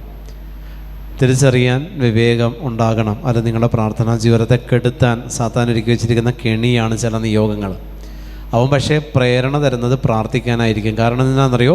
പ്രാർത്ഥിച്ച് ആ നിയോഗത്തിന് വേണ്ടി മാത്രം പ്രാർത്ഥിച്ച് പ്രാർത്ഥനയോട് മടുപ്പ് തോന്നിപ്പിക്കുക. സാത്താൻ്റെ ലക്ഷ്യം അതാ. പക്ഷെ അവൻ പ്രാർത്ഥിക്കാൻ പ്രേരണ തരും. അവസാനം നമ്മൾ പ്രാർത്ഥനയെ വെറുക്കും. ബാക്കിയുള്ളതൊന്നും സമർപ്പിക്കാൻ നമുക്ക് തോന്നില്ല. നമ്മുടെ ആത്മസ്ഥിതിയെക്കുറിച്ച് നമ്മൾ ചിന്തിക്കത്തില്ല. ഇങ്ങനെ നമ്മൾ അവസാനം പ്രാർത്ഥനയെ വെറുത്തുപേക്ഷിക്കും. എത്രയോ കുടുംബങ്ങളിൽ നല്ല തീഷ്ണതയോടുകൂടി നിന്നിരുന്ന മക്കൾ ഇന്ന് പ്രാർത്ഥനയെ വിട്ട് ദൈവമില്ല എന്ന് പറയുന്ന അവസ്ഥയിലേക്ക് പോയി എത്രയോ മക്കളുണ്ട്. കാരണം എന്തെന്നറിയോ? അവരെല്ലാം ഇത്തരത്തിൽ ചില കാര്യങ്ങൾ ദൈവത്തോട് ചോദിച്ചുകൊണ്ടിരുന്നു. അവരുടെ ഉള്ളിലുള്ള എതിർശക്തികൾ, അവരുടെ പ്രാർത്ഥനയെ അറിയാവുന്ന പിശാച് നിയോഗം കൊടുത്തിട്ട് ഇതിനു വേണ്ടി തന്നെ നീ പ്രാർത്ഥിക്കുന്നുള്ള പ്രേരണ ഉള്ളിൽ നിന്ന്, പ്രാർത്ഥിക്കുന്ന വ്യക്തിയുടെ ഉള്ളിൽ നിന്ന് സാത്താൻ നിനക്കും എനിക്കും തരും. നമ്മൾ സമർപ്പിച്ച് പ്രാർത്ഥിച്ചുകൊണ്ടിരിക്കുക, അത് നടക്കില്ല. അവസാനം നമ്മളത് ദൈവം എൻ്റെ പ്രാർത്ഥന കേൾക്കുന്നില്ല എന്ന് പറഞ്ഞുകൊണ്ട് ദൈവത്തെ നിന്ദിക്കാൻ തുടങ്ങും. പത്രോസ് നിന്ദിച്ചതുപോലെ, യൂദാസ് ഒറ്റുകൊടുത്തതുപോലെ കർത്താവിനെ നമ്മൾ ഒറ്റുകൊടുക്കും. പത്രോസ് തള്ളിപ്പറഞ്ഞതുപോലെ നമ്മൾ ദൈവത്തെ തള്ളിപ്പറയുകയും ചെയ്യും. നടക്കില്ല എന്നുള്ള ചിന്ത തരാൻ വേണ്ടി സമർപ്പിക്കുന്ന ചില നിയോഗങ്ങൾ സാത്താൻ നമ്മളിൽ വെച്ചിട്ടുണ്ട്. ഹല്ലേലൂയ. അതുകൊണ്ടാണ് പറഞ്ഞത്, നമ്മളുടെ കണ്ണിൽ കാണുന്ന മുഴുവനും നിയോഗങ്ങളൊന്നുമല്ല. എല്ലാ നിയോഗങ്ങളും സമർപ്പിക്കുമ്പോൾ നിങ്ങൾ പറയണം, കർത്താവേ, ഇത് നീ എനിക്ക് സാധിച്ചു തന്നാൽ എനിക്ക് ഈ രീതിയിൽ നിന്നെ മഹത്വപ്പെടുത്താൻ പറ്റും. ഇതിനെ മാത്രമേ നിയോഗങ്ങളായിട്ട് സ്വർഗം സ്വീകരിക്കുകയുള്ളൂ. കാരണം അതിനകത്ത് ദൈവത്തിൻ്റെ വിഹിതം ഉണ്ട്, അതിനകത്ത് ദൈവീക വിഹിതം കിടക്കുന്നുണ്ട്. അതുകൊണ്ട് ദൈവം ആ നിയോഗത്തെ പ്രത്യേകം പ്രൊട്ടക്റ്റ് ചെയ്യും. അതിനെ കർത്താവ് കണ്ടില്ല എന്ന് വയ്ക്കില്ല. നേരെ മറിച്ച് ചില നിയോഗങ്ങൾ ഇങ്ങനെ സമർപ്പിച്ചുകൊണ്ടിരിക്കും. അവസാനം ദൈവമേ നന്ദി എന്നുള്ള ഒറ്റ വാക്കിൽ ഒതുക്കാനുള്ള ചില നിയോഗങ്ങളുണ്ട്. നമ്മൾ അങ്ങനെ പറയാനിരിക്കുക, നന്ദി കേട്ടോ കർത്താവേ, നീ തന്നില്ലാതെ ഞാൻ പെട്ടുപോയേനെ, അത്രേ പറയുള്ളൂ. അങ്ങനെ പറഞ്ഞിരിക്കുന്ന നിയോഗങ്ങളുണ്ട്. ഇതിനെ ദൈവം നിയോഗമായിട്ട് സ്വീകരിക്കില്ല. കർത്താവ് അതിൽ ഇടപെടുകയുമില്ല. കർത്താവ് അതിൽ ഇടപെടത്തില്ല. നമ്മൾ എത്ര പ്രാർത്ഥിച്ചാലും ചില നിയോഗങ്ങൾ ഇങ്ങനെ കിടക്കും. എത്ര പ്രാർത്ഥിച്ചാലും കിട്ടില്ല. അതിന് കാരണം ഏതാ? അതിനകത്ത് ദൈവത്തിന് കിട്ടാനുള്ള വിഹിതമില്ല. ദൈവത്തിന് കിട്ടാനുള്ള വിഹിതമുണ്ടോ എന്നുള്ളതാണ് ദൈവം നോക്കുന്നത്. നിങ്ങളെ വളർത്തുമ്പോഴും, നിങ്ങളെ ഒരുക്കുമ്പോഴും, നിങ്ങൾക്ക് സഹനം തരുമ്പോഴും, നിങ്ങൾക്ക് പ്രാർത്ഥനാ വിഷയങ്ങൾ തരുമ്പോഴും ദൈവം നോക്കുന്നത് ദൈവത്തിനുള്ള വിഹിതം എന്തെങ്കിലും അതിനുള്ളിൽ ഉൾച്ചേർന്നിട്ടുണ്ടോ എന്നുള്ളതാണ് കർത്താവ് നോക്കുന്നത്. Hallelujah, hallelujah. അവർ ഇതറിഞ്ഞ് അടുത്ത് ചെന്ന്, അവർ ഇതറിഞ്ഞു സന്തോഷിച്ച് അവന് പണം കൊടുക്കാമെന്ന് വാഗ്ദാനം ചെയ്തു. അവനെ എങ്ങനെ ഒറ്റിക്കൊടുക്കാമെന്ന് വിചാരിച്ച് അവൻ അവസരം പാർത്തിരുന്നു. ഇതാണ് ചിലതിന് വേണ്ടി സാത്താൻ നമുക്ക് തരുന്ന ഗിഫ്റ്റ് ഉണ്ട് പ്രിയപ്പെട്ടവരെ. പണം കൊടുക്കാമെന്ന് വാഗ്ദാനം ചെയ്തു. പ്ലാൻ ചെയ്തപ്പോൾ സാത്താൻ നമ്മൾക്ക് ചില ഓഫറുകൾ തരും. നമ്മൾ ചില പാപങ്ങൾ പ്ലാൻ ചെയ്യുമ്പോൾ സാത്താൻ തരുന്ന ഓഫറാണ്. ഇവിടെ യൂദാസ് പ്ലാൻ ചെയ്തു കർത്താവിന് ഒറ്റിക്കൊടുക്കണം. അവന് സാത്താൻ ഒരു ഓഫർ കൊടുത്തു, നീ ഇത് ഒറ്റിക്കൊടുത്താൽ നിനക്ക് പണം തരാം. അതായത് നമ്മൾ ചില പാപങ്ങൾ ചെയ്യുമ്പോൾ നമ്മൾ എന്തിലാണോ വീക്കായിരിക്കുന്നത് ആ ഓഫറായിരിക്കും സാത്താൻ നമ്മുടെ മുന്നിൽ കൊണ്ടുവന്ന് വയ്ക്കുന്നത്. ചില പാപങ്ങളെ നമ്മൾ പ്ലാൻ ചെയ്യുമ്പോൾ നമ്മൾ ഏതിലാണോ വീക്കായിരിക്കുന്നത് ആ ടെംപ്റ്റേഷൻ ആയിരിക്കും സാത്താൻ നമുക്ക് തന്നുകൊണ്ടിരിക്കുന്നത്. ഹല്ലേലൂയ, ഹല്ലേലൂയ, ഹല്ലേലൂയ. ഏതിലാണോ നമ്മൾ വീക്കായിരിക്കുന്നത് ആ ടെംപ്റ്റേഷൻ സാത്താൻ കൊണ്ടുവന്ന് തരും. സമ്മാനമായിട്ട് വാഗ്ദാനം ചെയ്യും. പണം കൊടുക്കാമെന്ന് പ്രധാന പുരോഹിതർ വാഗ്ദാനം ചെയ്തു.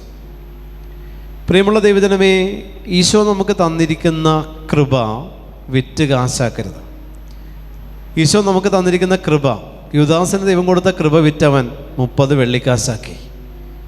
യൂദാസിന് ദൈവം കൊടുത്ത കൃപ വിറ്റവൻ 30 വെള്ളിക്കാശാക്കി.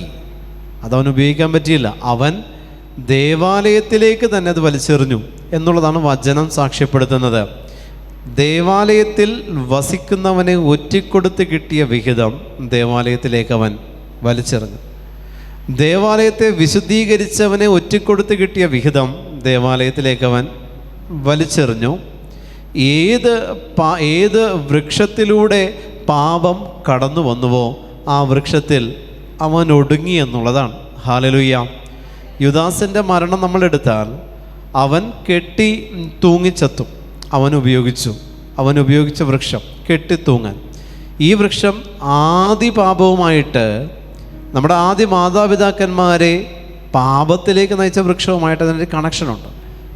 അവിടെയും യൂദാസിൻ്റെ മരണവും ആദ്യ മാതാപിതാക്കന്മാർ സർപ്പത്തിൻ്റെ പ്രേരണയാൽ പാപം ചെയ്തതുമായിട്ടുള്ളൊരു ലിങ്ക് ആ യൂദാസിൻ്റെ കെട്ടി ഞാന്നു ചത്തു എന്ന് വചനം എഴുതി വെച്ചിരിക്കുന്നതിൽ നമുക്ക് കാണാനായിട്ട് സാധിക്കും. ഹല്ലേലൂയ, ഹല്ലേലൂയ, ഹല്ലേലൂയ, ഹല്ലേലൂയ. നമുക്ക് കാണാനായിട്ട് സാധിക്കും. വെറുതെ എന്തെങ്കിലും ചെയ്തവന് വേറെ രീതിയിൽ വിഷം കഴിച്ചോ മറ്റൊരാകാമായിരുന്നു. യൂദാസ് യൂസ് ചെയ്തത് മെത്തേഡ്, മരിക്കാൻ യൂസ് ചെയ്യുന്ന മെത്തേഡ് അനുസരിച്ച് തലമുറ ശാപത്തെ നമുക്കതിനെ തിരിച്ചറിയാൻ പറ്റും. ഒരു വ്യക്തിയുടെ മരണം നോക്കിയാൽ മനസ്സിലാവും അതിൻ്റെ തലമുറ ഏതവസ്ഥയിലാണെന്നുള്ളത്. നമ്മുടെ മരണമാണ് നമ്മുടെ തലമുറകളെ പറ്റി നമ്മൾക്ക് മറ്റുള്ളവർക്ക് പറഞ്ഞു കൊടുക്കുന്നത്. നമ്മൾ മരിക്കുമ്പോൾ നമ്മുടെ മരണം വെച്ച് നോക്കിയാൽ ഇയാളുടെ തലമുറ ഇങ്ങനെയാണെന്നുള്ളത് ക്രിസ്റ്റൽ ക്ലിയർ ആയിട്ട് നമുക്ക് മനസ്സിലാക്കാൻ പറ്റും.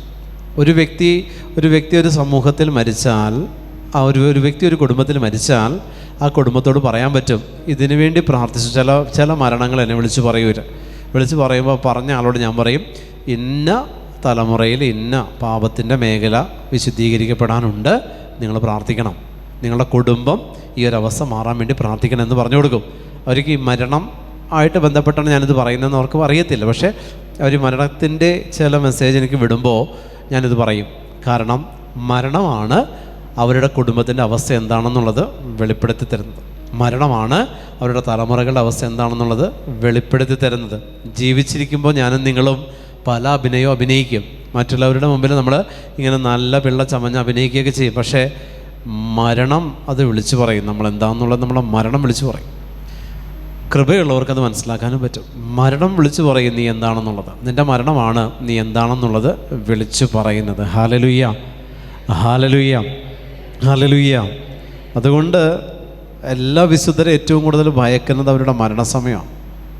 സകല വിശുദ്ധരുടെ ജീവിതത്തിൽ എടുത്തു നോക്കിയാൽ മെജോറിറ്റിയും വിശുദ്ധർ ഭയന്നിരുന്നു അവരുടെ മരണസമയത്തെ ഓർത്ത്. കാരണം അതാണ് ഏറ്റവും വലിയ ബുദ്ധിമുട്ട്. അതാ പ്രിയപ്പെട്ട നമ്മുടെ ഏത് വിളി ആയിക്കൊള്ളട്ടെ, നമ്മൾ പൗരോഹിത്യമോ സന്യാസമോ കുടുംബജീവിതമോ എന്ത് തന്നെ ആയിക്കോട്ടെ, അൽമായനോ, എന്ത് വിളിയാണെങ്കിലും ഈ വിളിയിൽ നിന്ന് നമ്മളെ പിറകോട്ട് വലിക്കുന്ന ചില സ്പിരിറ്റുണ്ട്. ഈ സ്പിരിറ്റ് നമ്മളെ വിളിയിൽ നിന്ന് പുറകോട്ട് കൊണ്ടുപോയി നമ്മളെ മറ്റൊരു വിളിയിലേക്ക് ജോയിൻ ചെയ്യിപ്പിച്ചു. ആ വ്യക്തിയുടെ അവസാന കാലഘട്ടം ബുദ്ധിമുട്ടായിരിക്കും. അതെത്ര മാനസാന്തരപ്പെട്ടാലും എത്രയൊക്കെ തന്നെ നമ്മൾ അതിനു വേണ്ടിയിട്ട് എന്തൊക്കെ ചെയ്തു എന്ന് പറഞ്ഞാലും അവസാന കാലഘട്ടം വരുമ്പോൾ അത് നമുക്ക് മനസ്സിലാക്കാൻ പറ്റും എത്രത്തോളം അനുതപിച്ച് മാനസാന്തരപ്പെട്ടു എന്നുള്ളത്. വെറുതെയാണ്.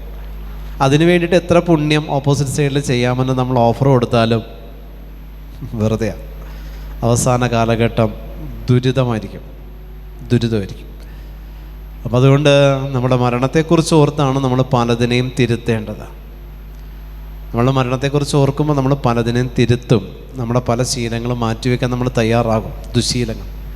നമ്മുടെ മരണത്തെക്കുറിച്ച് നമ്മൾക്കൊരു ബോധ്യം കിട്ടിക്കഴിഞ്ഞാൽ പല ആർത്തിയും നമ്മളിൽ നിന്ന് വിട്ടുപോയിക്കോളും. ചിലതിനോട് ഭയങ്കര ഒരു ആർത്തിയാണ്. ചില ജോലി, സമ്പത്ത്, വാഹനങ്ങൾ, ചില ഭവനങ്ങൾ, സ്വത്ത് കൈക്കലാക്കണം എന്നുള്ള ചിന്തകൾ, എല്ലാം വാങ്ങിക്കൂട്ടണം, എല്ലാം അവിടെ സമ്പാദിക്കണം, ഇവിടെ ഇത്ര കോടി സമ്പാദിക്കണം, അങ്ങനെയുള്ള കുറേ ചിന്തകൾ എന്നൊന്നും എങ്ങും എത്തിയിട്ടുമില്ല. അത് മറ്റൊരു വശം. പക്ഷേ ഇങ്ങനെ ചിന്തിച്ച് പ്രാർത്ഥിക്കേണ്ടതിന് പകരം ഇങ്ങനെ പ്ലാനിങ് മാത്രം ഇങ്ങനെ നടക്കുന്ന ചില ജന്മങ്ങളുണ്ട്. അതിങ്ങനെ പ്ലാൻ ചെയ്ത് മരണം വരെ പ്ലാൻ ചെയ്തുകൊണ്ടിരിക്കും. മരിക്കുന്നതിൻ്റെ തലേദിവസം വരെ അവരുടെ പ്ലാനിങ് അവസാനിക്കില്ല. പക്ഷെ 10 പൈസ സമ്പാദിച്ചിട്ടുണ്ടാവില്ല.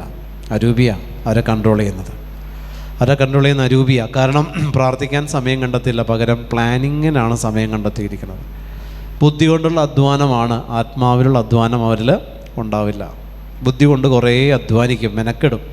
പക്ഷേ ആത്മാവ് എപ്പോഴും കെട്ടുപോയ തിരി കണക്കെ പുക മാത്രം വരും. ഞാനിങ്ങനെ പണ്ട് കത്തിക്കൊണ്ടിരുന്ന ആളാണ് എന്നുള്ളത് കാണിക്കാൻ തിരി കെട്ട് കഴിയുമ്പോൾ ഒരു പുക വരില്ലേ, ആ പുക മാത്രം ഈ കൂട്ടരിൽ നിന്നിങ്ങനെ വന്നുകൊണ്ടിരിക്കും. പണ്ട് ഞാൻ നന്നായിട്ട് കത്തിക്കൊണ്ടിരുന്നതാണെന്ന് കാണിക്കാൻ. Hallelujah, hallelujah. ഈ പുക കണ്ടിട്ട് നമുക്ക് തിരിയെ വിലയിരുത്താൻ പറ്റുമോ? ഫ്ലെയിം കണ്ടിട്ടല്ലേ വിലയിരുത്താൻ പറ്റുമോ? ചില പുക കണ്ടിട്ടാണ് നമ്മൾ തിരിയുടെ സൈസ് മനസ്സിലാക്കുന്നത്. ഇവിടെ പറയുന്നു, അവൻ എങ്ങനെ ഒറ്റിക്കൊടുക്കാമെന്ന് വിചാരിച്ച് തക്കം പാർത്തിരുന്നു, അവസരം പാർത്തിരുന്നു. എങ്ങനെ ഒറ്റിക്കൊടുക്കാം? ഗുരുവിനെ ഒറ്റിക്കൊടുക്കാനുള്ള പ്ലാനിങ് ആണ് അടുത്തത്. ഗുരുവിനെ ഒറ്റിക്കൊടുക്കാൻ നമ്മൾ പറയില്ലേ, അവളെ ഇങ്ങോട്ട് വരട്ടെ, ഞാൻ വെച്ചിട്ടുണ്ട്. ഇത് പ്ലാൻ ചെയ്ത് വെച്ച പാപമാണ്. Hallelujah, hallelujah. ഞാനങ്ങോട്ട് ചെല്ലട്ടെ, ഞാൻ കാണിച്ചു കൊടുക്കാം. ഇത് പ്ലാൻ ചെയ്ത് വെച്ച പാപമാണ്. പക്ഷെ ഞാൻ തെറ്റ് ചെയ്തിട്ടില്ല, പ്ലാൻ ചെയ്തിട്ടേ ഉള്ളൂ, തെറ്റ് ചെയ്തിട്ടില്ല. പക്ഷെ പ്ലാനിങ്ങിലാണ് നമ്മൾ. ഈ പ്ലാനിങ്ങിൽ നമ്മൾ ഈ സ്പിരിറ്റിൻ്റെ അണ്ടർ കൺട്രോളിലാണ് പോയിക്കൊണ്ടിരിക്കുന്നത്. ഇങ്ങനെ വരുന്നിടത്തും കരുണയ്ക്ക് തടസ്സം വരും. ഇങ്ങനെ വരുന്നിടത്ത് ആ വ്യക്തിയിൽ, കുടുംബത്തിൽ, പ്രാർത്ഥനയിൽ കരുണയ്ക്ക് തടസ്സങ്ങൾ മാത്രമേ ഉണ്ടാവുകയുള്ളൂ. ഹല്ലേലൂയ, ഹല്ലേലൂയ, ഹല്ലേലൂയ, ഹല്ലേലൂയ. ക്രിസ്തു ദേവാലയത്തിൽ പ്രവേശിച്ച് അവിടെ ക്രയവിക്രയം ചെയ്തുകൊണ്ടിരുന്ന നാണയ മാറ്റക്കാരും പ്രാവ് വിൽപ്പനക്കാരും അവരുടെ മേശകളും എല്ലാം കർത്താവ് തട്ടിമറിച്ചിട്ടു. ചാട്ടയുണ്ടാക്കി അവൻ തട്ടിമറിച്ചിട്ടു.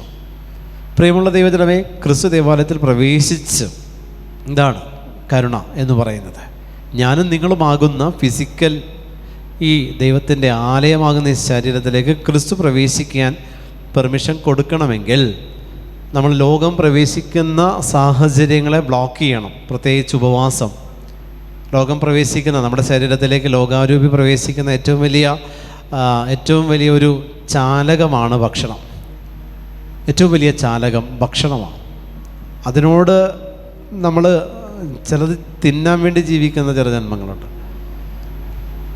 തിന്നാൻ വേണ്ടി മാത്രമാണ് ജീവിതം. എന്ത് കിട്ടിയാൽ എല്ലാ ടേസ്റ്റും അവരുടെ നാവിന് കിട്ടിയില്ലെങ്കിൽ അവർക്ക് ബുദ്ധിമുട്ടാണ്. അങ്ങനെയുള്ളവരുണ്ട്. ലോകത്തിൻ്റെ അരൂപികൾ ശരീരത്തിൽ പ്രവേശിക്കുന്ന ഏറ്റവും ഈസിയസ്റ്റ് ആയിട്ടുള്ള ഒരു ചാലകമാണ് ഫുഡ് പറയുന്നത്. രണ്ടാമത്തേതാണ് ഉറക്കം.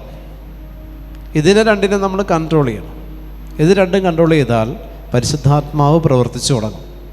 പ്രത്യേകിച്ച് ഈ നോമ്പ് കാലഘട്ടത്തിൽ രണ്ടിനോട് നോ പറഞ്ഞാൽ പരിശുദ്ധാത്മാവിൻ്റെ പ്രവർത്തനം കൂടി വരും. ഹല്ലേലൂയ, ഹല്ലേലൂയ, ഹല്ലേലൂയ, ഹല്ലേലൂയ, ഹല്ലേലൂയ, ഹല്ലേലൂയ. ഒത്തിരി കെട്ടപ്പെട്ട് കിടക്കുന്ന അവസ്ഥകൾക്ക് കാരണം കയറിയ സ്പിരിറ്റ് ഇറങ്ങിപ്പോകാത്തതാണ്. നമ്മളിലേക്കൊരു തിന്മയുടെ അരൂപി കയറി വന്നിട്ടുണ്ടെങ്കിൽ എപ്പോഴെങ്കിലുമൊക്കെ പ്രവേശിപ്പിക്കപ്പെട്ടു. ഒരു തിന്മയുടെ അരൂപി പ്രവേശിക്കപ്പെട്ടു. അത് രോഗമായിട്ട്, കടബാധ്യതയായിട്ട്, ദുഃഖങ്ങളായിട്ട്, ടെൻഷനായിട്ട്, നിരാശയായിട്ട് നമ്മളിങ്ങനെ പ്രതിഫലിച്ചുകൊണ്ടിരിക്കുക. എന്തെല്ലാം ചെയ്തിട്ടും ഇത് പുറത്താക്കപ്പെടുന്നില്ല. എന്തെല്ലാം ചെയ്തു ഇത് പുറത്തു പോകുന്നില്ലെങ്കിൽ അതിനെ തീറ്റിപ്പോറ്റുന്ന എന്തോ ഒന്ന് നമ്മുടെ ശരീരത്തിൽ നിലനിൽക്കുന്നുണ്ട് എന്നുള്ളത് നിങ്ങൾ ആ സമയം മനസ്സിലാക്കുക. അപ്പോൾ അതിനെ തീറ്റിപ്പോറ്റാൻ നമ്മൾ അതിന് കൊടുക്കുന്നത് എന്താണോ അതിനെ അവോയ്ഡ് ചെയ്യാം.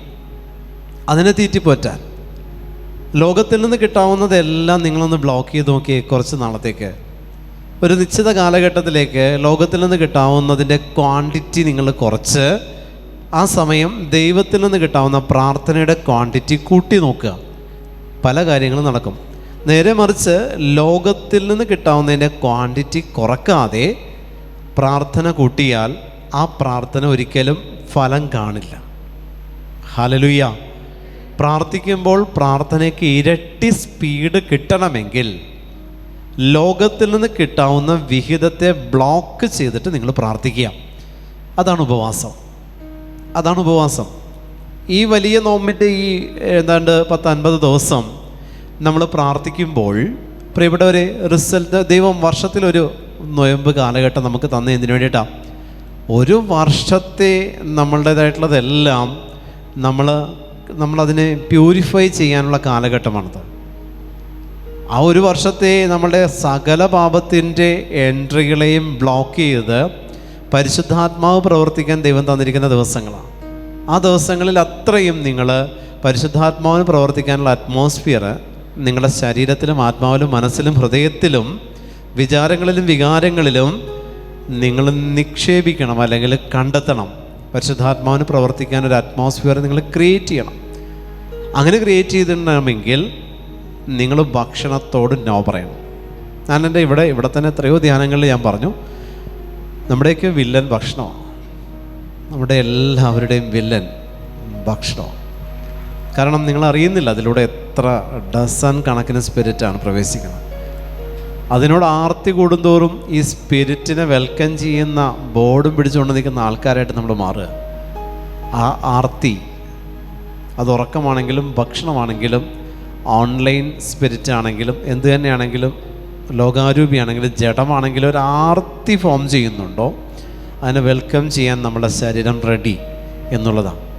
അപ്പോൾ ദൈവം നമുക്ക് തന്നിരിക്കുന്ന കൃപകളിൽ അതിനെതിരെ പ്രവർത്തിക്കുന്ന എതിർ പ്രാർത്ഥനകൾ ഫോം ചെയ്യുന്നത്, ഒന്ന് ഞാൻ പറഞ്ഞു, നമ്മളിലുള്ള ചില നിയോഗങ്ങൾ, പ്രഷർ തരുന്ന ചില നിയോഗങ്ങൾ.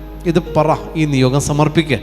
പുതിയൊരു പള്ളിയിൽ ചെന്നാൽ ഈ നിയോഗം സമർപ്പിക്കുക, കുർബാനയ്ക്ക് ഈ നിയോഗം സമർപ്പിക്കുക, കൊന്തയെല്ലാം കയ്യിലെടുക്കുമ്പോൾ തന്നെ ഈ നിയോഗം സമർപ്പിക്കുക, വചനം വായിക്കുമ്പോൾ തന്നെ ഈ നിയോഗം സമർപ്പിക്കുക. ഇങ്ങനൊരു പ്രഷർ തരും. ബാക്കി പ്രാർത്ഥിക്കാൻ ഉള്ള ചിന്ത മാറ്റുന്ന ഒരു പ്രഷർ. എല്ലാ നിയോഗങ്ങളും പറയിപ്പില്ല, ചിലത് മാത്രം ഇങ്ങനെ പ്രഷർ തരും. അത് നടക്കുകയില്ല. എഴുതി വെച്ചാൽ ആ നിയോഗം നടക്കാൻ പോകുന്നില്ല. കാരണം ആ നിയോഗം സാത്താൻ്റെ വിഹിതമാണ്. അതിനു വേണ്ടി നമ്മളെ ഇങ്ങനെ ചിന്തിപ്പിച്ച് നമ്മളെ പ്രാർത്ഥിക്കാനും ആരാധിക്കാനുള്ള മനസ്സ് തോന്നരുത് നമുക്ക്. പകരം ഇതിനു വേണ്ടി മാത്രം ഒരു ആയുസ്സിൻ്റെ നല്ലൊരു വർഷങ്ങൾ ഇതിനു വേണ്ടി നമ്മൾ മാറ്റിവെക്കും.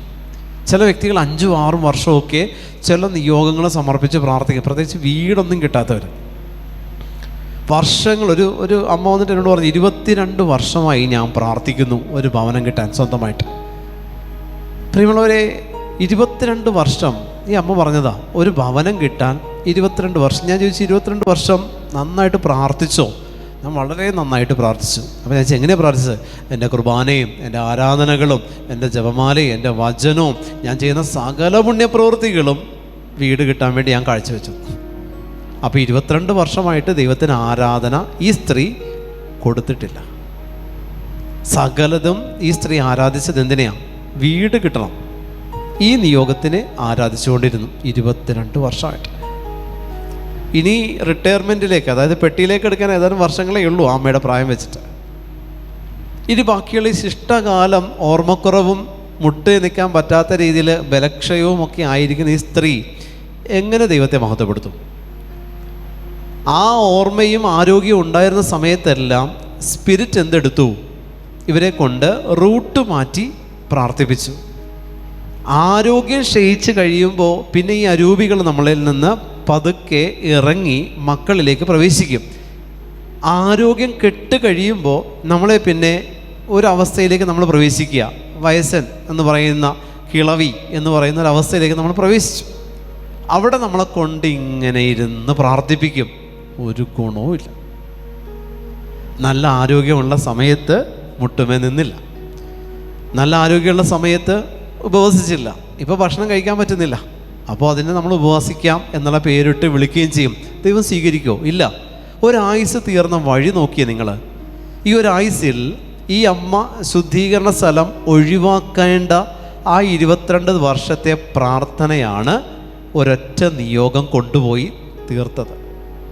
ഇനി ഈ അമ്മ മരിച്ചാൽ ഈ അമ്മയുടെ മക്കൾ ഈ അമ്മയ്ക്ക് വേണ്ടി പ്രാർത്ഥിക്കുമോ? ഇല്ല. ഈ അമ്മ പ്രാർത്ഥിച്ച് നേടിയ ഭവനം ഈ അമ്മയ്ക്ക് അനുഗ്രഹമാകുമോ? ഇല്ല. ഒന്നും കിട്ടില്ല. ശുദ്ധീകരണ സ്ഥലത്ത് ഇവരുടെ കാലയളവുകൾ 22 ഗുണം ഇത്ര. ഞാനത് പറയുന്നില്ല, അത് പറഞ്ഞാൽ നിങ്ങൾ ഞെട്ടും. അത്രയും വർഷം ഈ അമ്മ അവിടെ കിടക്കണ്ടേ? കാരണം എന്താ? ദൈവത്തിന് കിട്ടേണ്ട വിഹിതം കംപ്ലീറ്റ് വഴി മാറ്റി ചെലവഴിപ്പിച്ചു സാത്താൻ. ഏത് രൂപത്തിൽ? പ്രാർത്ഥനയുടെ രൂപത്തിൽ. ഹല്ലേലൂയ. പ്രാർത്ഥനയുടെ രൂപത്തിൽ പ്രാർത്ഥിക്കുന്നവരെ വഴി തിരിച്ചു വിടുവാൻ സാത്താൻ അറിയാം. നമ്മുടെ ആത്മാവാണ് അവൻ്റെ ലക്ഷ്യം. ഈ ആത്മാവ് നിത്യതയിലേക്ക് പ്രവേശിക്കരുത്. സാത്താൻ അത്രേ ലക്ഷ്യമുള്ളൂ. അതിനപ്പുറത്തേക്ക് അവൻ വലിയ കാര്യങ്ങളൊന്നും ചെയ്യുന്നില്ല. നിത്യതയിലേക്ക് ആത്മാവ് പ്രവേശിക്കരുത്. അതിനെ ബ്ലോക്ക് ചെയ്യും സാത്താൻ. അതിനെ ബ്ലോക്ക് ചെയ്യാൻ അവൻ യൂസ് ചെയ്ത മെത്തേഡ് പ്രാർത്ഥന തന്നെയാണ്. പാപത്തിലേക്കൊന്നും വിട്ടില്ല, പ്രാർത്ഥിപ്പിച്ചിട്ടേ ഉള്ളൂ.